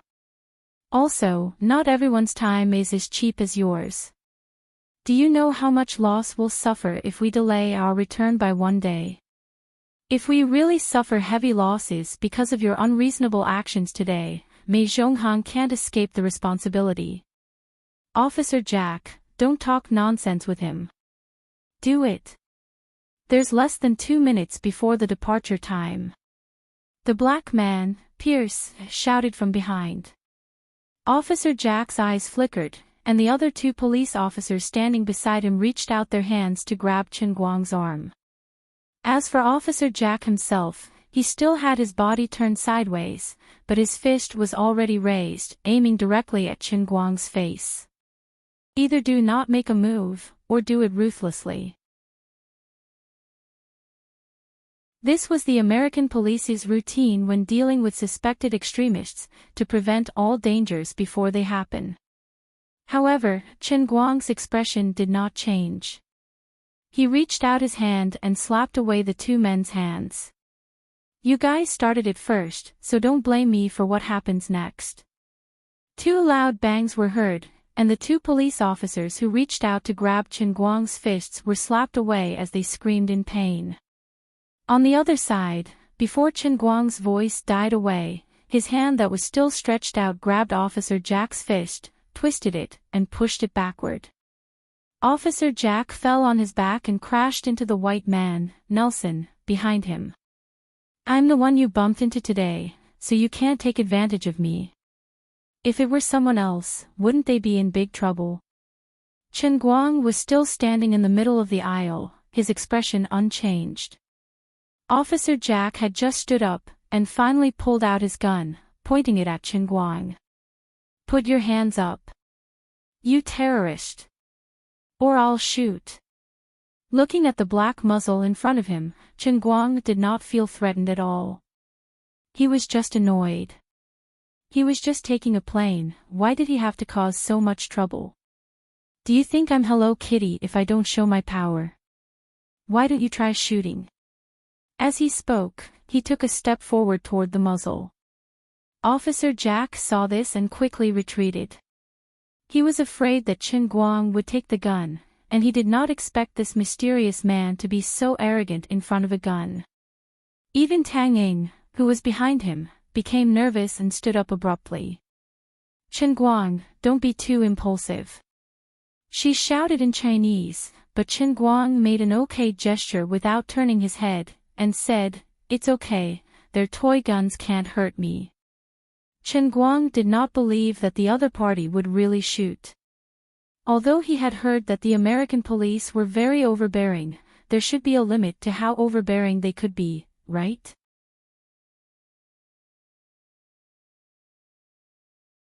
Chapter 1131.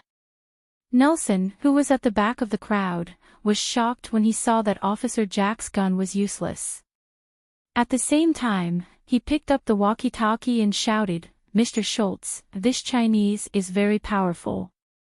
He has undergone special training and is dangerous. The situation in the plane is getting out of control.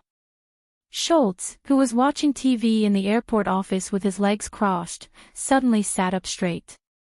He was a little unhappy. It was just a temporary vacation for 4 American Airlines employees to travel to China, but they had caused so much trouble. Schultz blamed Nelson in his heart for not doing his job well. On the other hand, he was secretly happy. The more extreme the other party was, the more forceful measures he could take. If he could let his crew discover a real terrorist, his position in American Airlines would immediately be greatly consolidated. As for whether that person was really an extremist, was it important? Wasn't it always the airline that had the final say on these things? If I say you are, you are. Nelson, tell Officer Jack not to worry about anything. If anything happens, we, American Airlines, will take full responsibility. I, Schultz, will take full responsibility. Nelson, who was white, followed behind Officer Jack and conveyed Schultz's message. Officer Jack nodded calmly, still pointing his gun at Chen Guang. The other officers did the same and took out their weapons. As for the other passengers on the plane, they covered their heads and hid behind their seats when they saw that the situation was not good. Guns were legal in many states in the United States. Many people had one at home, so they were not too surprised by this. Some of the bolder ones hid behind their seats, but they still stuck their phones out from the back and pointed it at Chen Guang's direction. Mr. Tao and his wife, Ms. Luo, reacted the same as the others. It was supposed to be an ordinary, oversold, but the moment the airport police pulled out their guns, things changed. I'm warning you for the last time. Chinese man. Put your hands up. Or I'll shoot. Who are you? Why can't I see your name in the passenger file? After getting Schultz's guarantee from Nelson, Officer Jack was relieved. No matter how big the situation was, Schultz, whose father was a senior executive of American Airlines, should be able to control the situation. Schultz's subtext was also very clear. If necessary, they could even kill this Chinese man on the spot. Jack spoke loudly as he unlocked the safety without batting an eyelid. How could Chen Guang raise his hands? Things had escalated to this point, and he was already being pointed at with a gun. It was time to take off his cap, sunglasses, and mask to let these ignorant and arrogant people know who he was. To be honest, pretending to be weak was not that great. It was a pity that a small matter had escalated to this point. Although he didn't suffer any substantial damage, his mood was still a little unhappy. Regardless of whether the gun was a threat or not, no matter who it was that was pointing it at them, they would not be happy. However, Chen Guang did not feel that his actions were meaningless. After all, he had to blow this matter up and make use of the influence of this matter to make American Airlines pay a painful price. It was akin to killing the chicken to warn the monkey. However, Chen Guang did not think that what he did was meaningless. He had to make a big deal out of this, and use the influence of this incident to make American Airlines pay a heavy price. This was only one of the aspects, but being able to see the big picture from the small would have a considerable degree of positive help in improving the status of the Chinese people in the world. Now that he had the ability and status in the Jianghu, he should spare no effort to do more for his countrymen. Although his ultimate principle was to treat people of all skin colors fairly, the Chinese were the ones suffering in Europe and America. It was never wrong to help one's own people first. If the Chinese, who had a higher social status, more power, and more ability, did not fight for the rights of the people in their own country, how could a nation be more respected in the world? Just like in the past, the people in America could not afford to offend black people. However, black rappers could even release songs to teach others how to rob the easiest Chinese. Chen Guang felt that although the strategy he adopted today might be too extreme, it was also the best strategy that could achieve the best results. He did not regret it.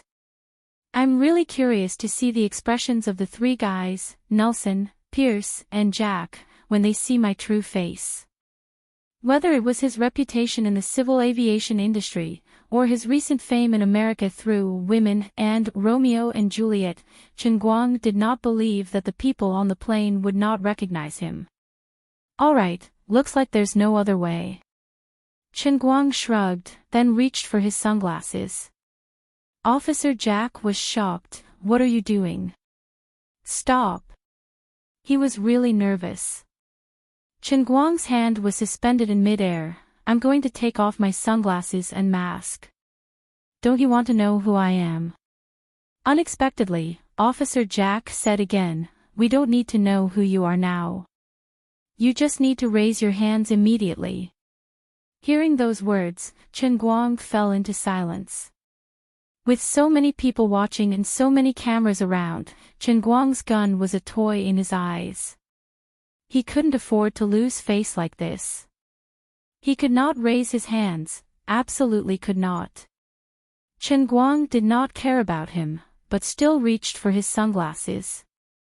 At this moment, a male flight attendant who had quietly sneaked behind Chen Guang suddenly pounced on him from behind and punched at the back of Chen Guang's head. The sound of wind came from behind. Chen Guang's ears twitched and he knew what was happening behind him. He bent his waist and avoided the guy's sneak attack with his head. Then, Chen Guang bent his right leg from behind, and with a golden hook fishing for the moon, he kicked the male flight attendant's abdomen from the bottom up. What are you doing? Don't mess around. Officer Jack did not expect that the male flight attendant would be so bold to sneak attack Chen Guang, and he shouted. Just now, Chen Guang's simple movement repelled the three of them in an instant. Officer Jack knew that it was impossible to subdue this mysterious man with ordinary close combat. Although he shouted so, he still held the gun in his hands and pointed it straight ahead. However, because Chen Guang had already attached himself to the body, Officer Jack's muzzle was now pointed at the male flight attendant behind Chen Guang. Bang! At this critical moment, the Glock 18 in Officer Jack's hand, which had been in service for more than 10 years, accidentally discharged. After he opened the safety, he did not pull the trigger, but directly fired. The loud sound rang through the cabin, and the timid female passengers screamed. The two staff members, Nelson and Pierce, trembled fiercely, and subconsciously wanted to hide to the side. As for Officer Jack himself, and the other airport police officers behind him, their minds went blank for a short while. Officer Jack's heart was like dead ashes. In fact, he did not really want to shoot. At least, before this Huaxia man showed further aggressive behavior, he could not easily shoot. But he did not expect that the Glock, which was famous for its stability, would accidentally discharge at this time.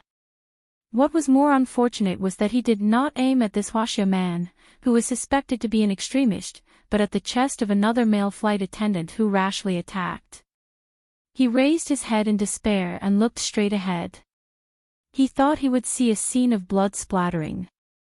With the power of the Glock, a thumb-sized bloody hole should appear in the chest of the flight attendant at such a close range. But this scene did not happen. He only saw 2 fingers. Between these 2 fingers was the bullet that had just been accidentally discharged from the Glock. Smoke was still rising from the bullet.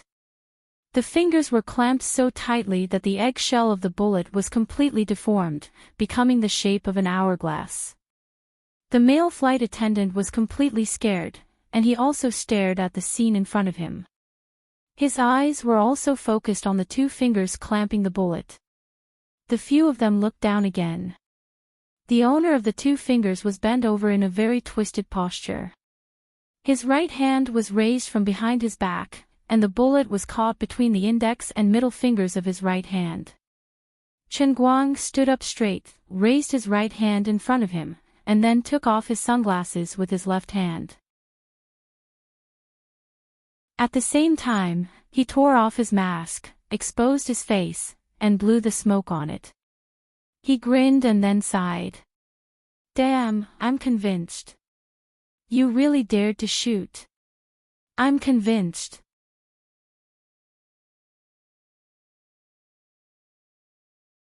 Chapter 1132. Jack, Nelson, and Pierce stared at Chen Guang's face blankly. The air in the cabin was stagnant for a moment, but after the loud gunshot, it became so quiet that one could hear a pin drop. Their pupils contracted, and their mouths opened wider and wider. Although Chen Guang was not known by everyone in the United States, almost everyone in the civil aviation industry and Los Angeles knew him. His posters were still hanging on countless downtown streets in Los Angeles, and even the billboards outside the airport halls had his face on them. Jack and the other officers had even gone to the cinema with their families on vacation yesterday, contributing to the box office of Women. In addition, the personal stories of the winners of the Hero Medal, as well as the improved pilot's operation manual compiled by Chen Guang himself, were still compulsory courses for every civil aviation staff. Not long ago, after the big shots of the civil aviation industry attended the premiere of Chen Guang's movie, the civil aviation industry launched a new round of learning activities in the company to coordinate with the release of Women and to help Chen Guang promote the movie. The so-called learning activities, on the one hand, emphasized the importance of the new operation manual, and on the other hand, emphasized Chen Guang's contributions to the aviation industry, and hoped that the employees would take the initiative to support the real hero of the aviation industry in their spare time. At this moment, Jack was still holding his Glock, and the situation was very awkward and stiff. "Mr. Right. Mr. Chin." Jack swallowed his saliva and asked in a trembling voice. After a brief moment of confusion, Nelson and Pierce began to step back silently. Oh no, this time it was really terrible. They randomly picked 2 Huaxia people and thought they were easy to bully, so they tried to oversell their cars, but they ended up bumping into the hero of the aviation industry, Chen Guang. Unfortunately, they didn't understand the Huaxia language, or they would have shouted, "The flood has broken the temple of the Dragon King." "Mr. Chen, I'm sorry, we didn't expect it to be you." Nelson braced himself to stand out and apologize. No wonder he couldn't find any information on Chen Guang before. No wonder the security committee gave him a super-secret identification stamp. This had nothing to do with whether or not the extremists were hiding their identities. It was simply because the level of the hero medal recipient, Chen Guang, was too high. It wasn't something that he, or even Mr. Schultz, could easily access. Thinking of his and Pierce's previous attitude towards Chen Guang, and the fact that Jack pointed a gun at Chen Guang, Nelson carefully looked at Chen Guang's expression. He always felt that things might develop in an irreversible direction. If they were dealing with ordinary people, the powerful aviation association wouldn't be afraid of anyone, even if it was Warren Buffett or Bill Gates, although the probability of that happening was not high. But Nielsen knew that the Aviation Association would not easily bow down to anyone. They would even unite to become the strong support of American Airlines. But this time, in a sense, they were on the same side as the Aviation Association. They were the hero medal holders who had countless fans within the association and were highly respected by many of the association's powerful people. The hero medal was a very high honor, even more noble than the Oscars in the film industry and the Hall of Fame in the NBA. "It's over, it's all over." Chen Guang first glared at Jack. "Do you still want to point a gun at me? What, do you want to misfire again?" Jack and the others hurried to clean up. The frightened male flight attendant behind Chen Guang said in an incredulous tone, "I'm still alive." "That's right, you're still alive." Chen Guang turned around. The male flight attendant first looked up at Chen Guang for a few seconds, and then quickly reacted like everyone else, my God, my God." "Chen. Don't talk nonsense. Get out of the way. You make me very unhappy. I'm afraid you may die if I punch you." At this time, Chen Guang was full of anger. Obviously, he would not be so easy to talk to. Although these people's attitude changed 180 degrees after being recognized, it did not help.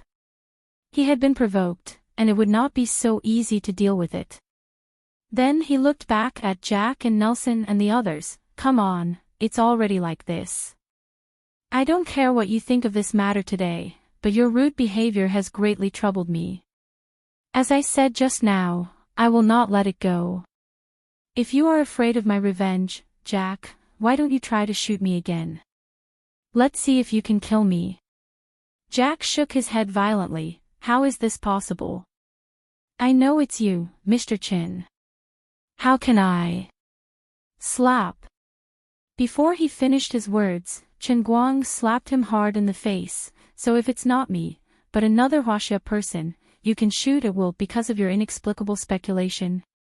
Can we Huaxia people be slaughtered on the land of the United States? I have a lot to say, but I'm not interested in talking nonsense with you now. Let's talk in court." After Chen Guang finished speaking, he got up and looked at the other passengers on the plane indifferently. At this time, he looked around and saw cell phone cameras everywhere. Someone had probably sent the video out. But he didn't care. He shrugged. "Just now, when we were about to be forcibly relocated, no one in your oily land was willing to stand up for us. Now, I can only apologize. Before this matter is resolved, Flight MZ-878 won't be able to take off smoothly. Congratulations, you're all overbooked." "That's right, everyone on this plane is overbooked." When Chen Guang mentioned the word oversold, he intentionally emphasized on his tone to make it seem like he was mocking Su Tao. Nelson's face changed dramatically. Of course, he understood what Chen Guang said. The idea of dealing with this matter privately in his mind was instantly dispelled. After that, Chen Guang no longer paid any attention to them and sat back down before he gave a call to China Airlines. 2 minutes later, he nodded with satisfaction. His own people were awesome. He got a private plane that belonged to him and could take off at any time. Officer Jack, who had been observing him and did not dare to leave, was a little relieved. Since Chen Guang had the intention to leave, it seemed that this matter could be over. But immediately Chen Guang made another call in front of them. This time, he called Pizarro of Baker Law Firm. This was the territory of foreigners. Although Chen Guang wanted to make trouble, he did not intend to completely break the rules. Mr. Pizarro, that's all about the oversold matter. But I have another situation. As a lawful citizen who abides by the law, I was pointed at my head with a gun, and the gun was fired, almost killing me. How can I sue the other party in this situation? However, Chen Guang's words to Pizarro nearly made Nelson and the rest want to bang their heads against the wall. As for the person in charge, Schultz, who had just received the report, he was not much better at this time. As soon as all the ordinary passengers left, Schultz stumbled over. On the other side, the videos taken by many people had been posted on the internet with various titles from different angles. Chen Guang, the world's first performing artist, the world's first XX, and the winner of the Global Civil Aviation Hero Medal, encountered the so-called oversold in Los Angeles and was pointed at his head by the Los Angeles Airport Police. Furthermore, the gun had actually fired. However, he was not injured, and the male flight attendant who tried to sneak attack him did not die, because he caught the bullet with his fingers. Every factor in this was enough to become a breaking point, especially the last one. It took less than 20 minutes for these videos to appear on the internet and sweep across the entire social network.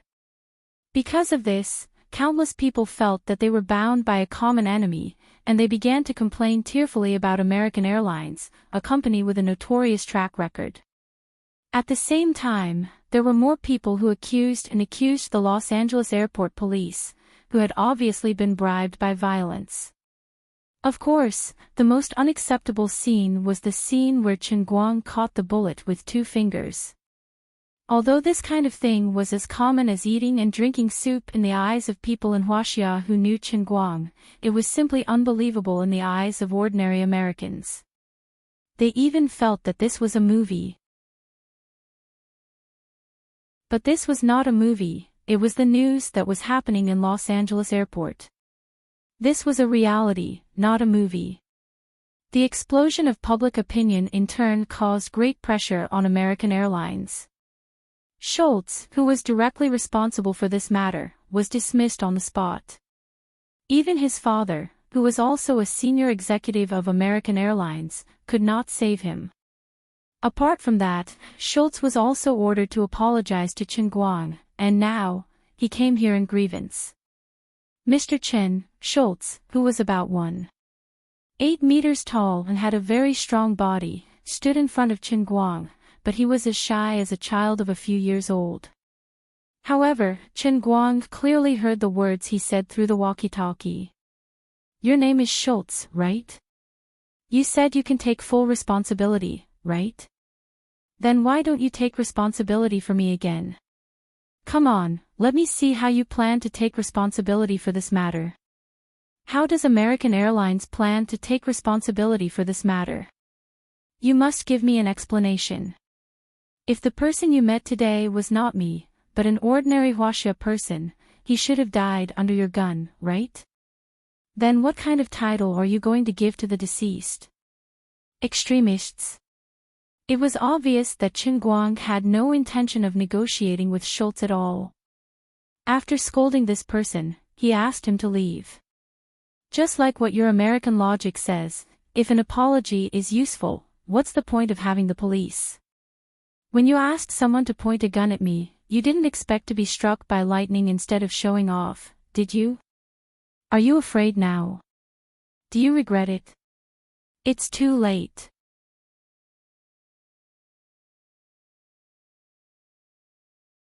Chapter 1133. After a while, the crew of MZ-878 came, but at the sight of Qin Guang's gloomy face, they didn't dare to say anything and ran away. Nelson, Pierce, and Jack, the culprits, didn't dare to leave the plane. Instead, they waited in the aisle of the cabin, waiting for their punishment. I think it's enough. Now that the scandal has been exposed, they must have learned their lesson. How about we change planes and go back to China? Said Tang Ing, browsing the news on her mobile phone. She didn't sympathize with these people, but felt that it was enough. The earlier they left, the earlier they could go back to China. After all, there was such an important meeting tomorrow.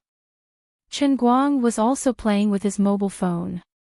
From time to time, he looked up at Nelson and the others in the distance. Then he shook his head and said, "Don't worry. It's still early. Do you think we're done?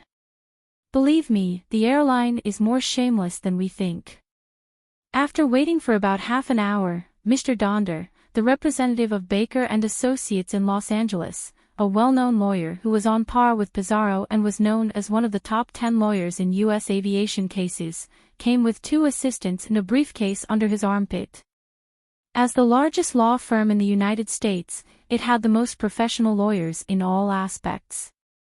The nearly $2 million that Qin Guang had paid to Baker and Associates had been transferred by Pizarro into the annual legal consulting fee for Baker and Associates. On the surface, it seemed that Pizarro had done Qin Guang a favor.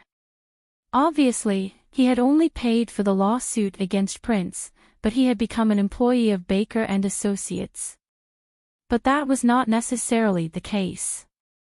Next year, if Qin Guang still wanted to enjoy the legal services provided by Baker and Associates, he would have to continue to pay the fees. He would sacrifice his short-term interests, but he could get long-term benefits from Qin Guang. Pizarro, the lawyer, had a considerable degree of autonomy. He believed that he was a good judge of character and knew Qin Guang's character. For these new tycoons, in the words of the Huaxia people, they were loyal. If the partner was loyal to him and satisfied him, then he would not easily change the partner out of vulgar considerations of benefits. Now that the Tianguang group represented by Qin Guang was growing stronger by the day, coupled with his recent involvement in the field of photocatalysis, Qin Guang himself was a rising star that couldn't be ignored in the world.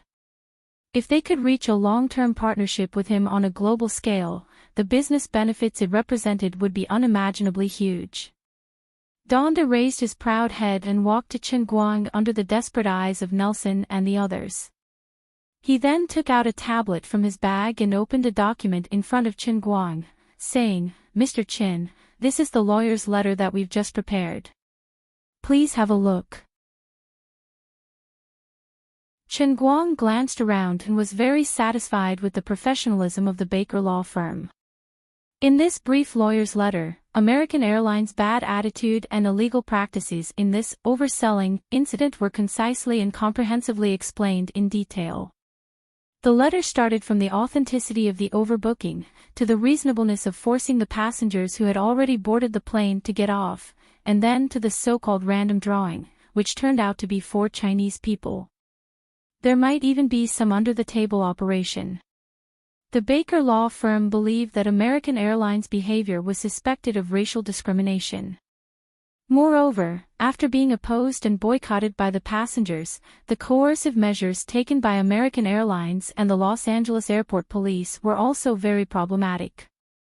They framed the important passengers who had been certified by the safety committee as extremists, pulled out a gun in public and even fired. No matter what, they had fired. Now the bullet was still in the hands of the victim, Qin Guang. The evidence was conclusive and irrefutable.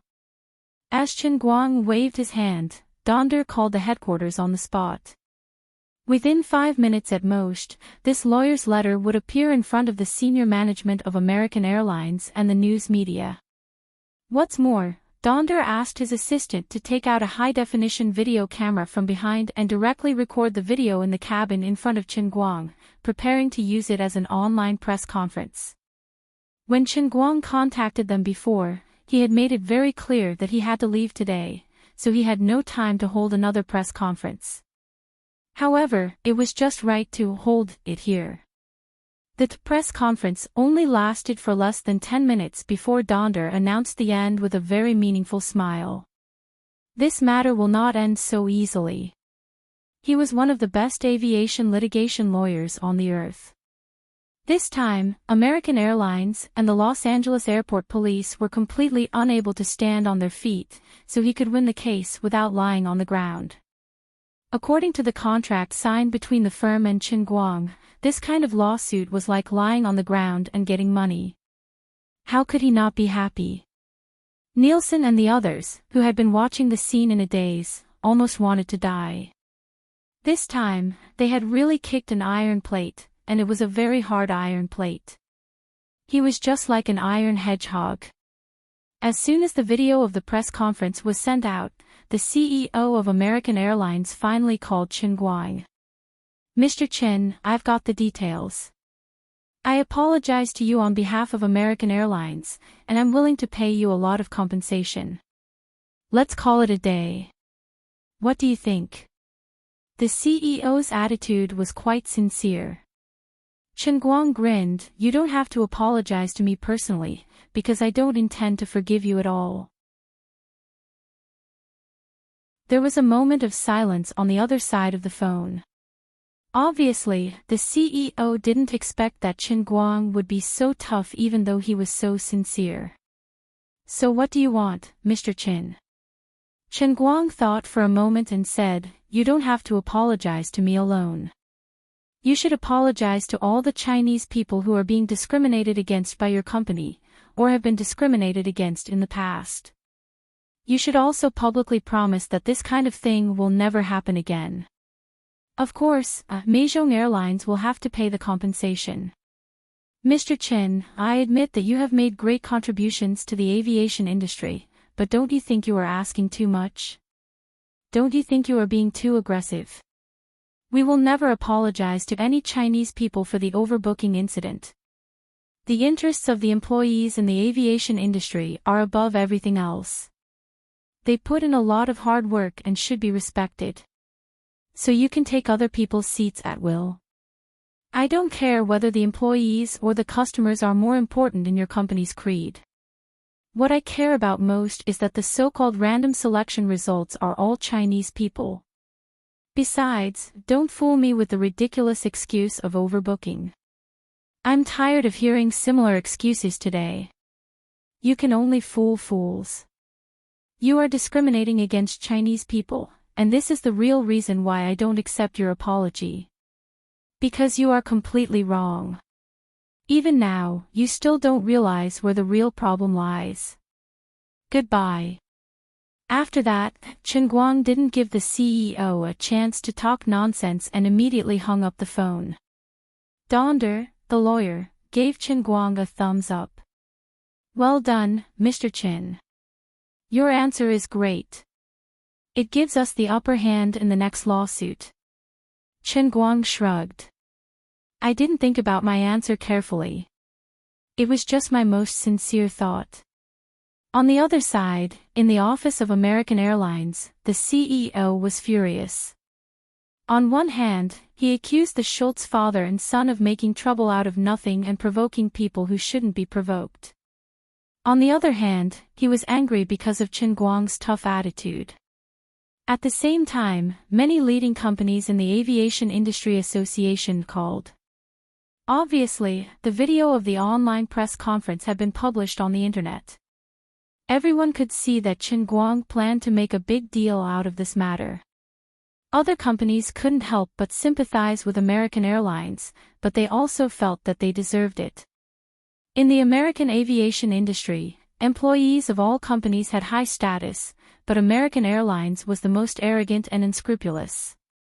Their peers had already warned Mei Zhonghang, hoping that they would restrain themselves a little. However, Mei Zhonghang didn't take it seriously and continued to do as he pleased. He was even proud of it, so they could only say that they deserved it. Damn it. This is too much. The CEO hung up the sympathy phone call from others in the industry and turned around to see the public lawyer's letter and video press conference from Baker Law Firm on the internet. I won't give in so easily. 20 minutes later, he gave a public speech in the conference room of his company's headquarters. There weren't many media present, but for such a large company, it wasn't difficult to find some news mouthpieces. He made a clear statement to the public. Everything went according to Chen Guang's expectations. American Airlines refuted everything in the lawyer's letter. They refused to admit the truth about the oversale, nor did they admit that there was something fishy about the random selection. They only insisted that it was a small probability event, and it was just a coincidence. As for whether or not the law enforcement process was excessive, American Airlines didn't quibble because of the irrefutable witness and material evidence. They frankly admitted their mistake and expressed their willingness to publicly apologize and compensate to Chen Guang. But they firmly denied that there was any problem of illegal operation and discrimination in the whole incident. When Chen Guang and Tang Ying saw American Airlines reply, it was already 8 o'clock in the evening. At this moment, the two of them didn't sit in the cabin of MZ-878, instead, they sat in the VIP lounge. Donder didn't leave, instead, he stayed in this room with more assistants. They used this place as a temporary office. See, I knew it would be like this. Tang Ying couldn't help feeling a headache. This will become a protracted lawsuit.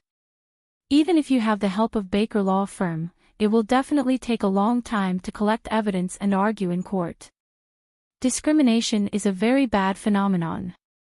They won't admit it even if you beat them to death. Chen Guang smiled mysteriously. No, it's not troublesome at all. I can handle it today. Tang Ying was puzzled. Why? Chen Guang craned his neck and looked at the direction of the door in the distance. The two culprits, Nelson and Pierce, were still waiting awkwardly with Schultz. American Airlines wouldn't give up trying to reach an understanding with Chen Guang through these three people until the last moment. As for Jack and his colleagues, they were temporarily relieved of their duties and detained. What awaited them was another lawsuit. They were suspected of several crimes such as duty-related crimes. Really, it's not troublesome at all. Chen Guang stood up. At the same time, he turned around and greeted Donder. Mr. Donder, please take your assistant and equipment. We're going to talk to Schultz, the head of American Airlines in Los Angeles. Donder was shocked. He thought Chen Guang was going to let go, which hurt him a lot. Mr. Chen, I don't recommend you to contact them again before the trial. There are many things to prepare in advance. To his surprise, Chen Guang shook his head. No need. Let's go and collect evidence now. It's very important. Chen Guang cast a meaningful glance at the haggard Schultz in the distance and licked his lips silently. My forced transaction. Well, it didn't cool down. But to make Schultz tell the truth, he didn't need to use such a high-level skill. Now he had a more energy-saving method. This was an inner strength technique that could search one's soul. It was one of the more than 400,000 martial arts techniques that he had mastered in the true martial land. He had integrated it into the true martial divine technique, but he could still use it. The name sounded domineering. Soul-snatching technique. In the real world, it wouldn't be as domineering as it was in the realm of true martial. It could completely control a person's mind. In the past, it was so weak that it could be ignored. It might not even be as good as a low-end hypnosis. But now that the power of the Holy Grail on Earth was getting stronger, Chen Guang didn't need to cultivate in the martial sage realm. He could naturally recover his strength along with the increasing power of the Holy Grail. The reason wasn't complicated. Cultivation in the realm of true martial relied on yin and yang qi. The power of the Holy Grail in the real world was far more original than yin and yang qi. Now that Chen Guang used this method to deal with Schultz, it was perfect. Mr. Schultz wasn't a tenacious person. Since the incident in the afternoon, he had been in a state of panic. Now Chen Guang planned to pretend to negotiate with him to make him lower his guard. Then he would knock down his guard and use the mind skill of an internal force master. Mr. Schultz, let's have a talk. Together with Donder, Chen Guang stood in front of Schultz with a smile, looking like a weasel paying respects to a chicken. You're tuning in to the LoveLore Library YouTube channel. We're so grateful for your support, and don't forget to subscribe to join us on this incredible journey through captivating stories. Your generosity through donations truly makes a world of difference, as it's the primary source of revenue that allows me to expand and enhance this channel for you. Thank you from the bottom of my heart for being a part of this adventure.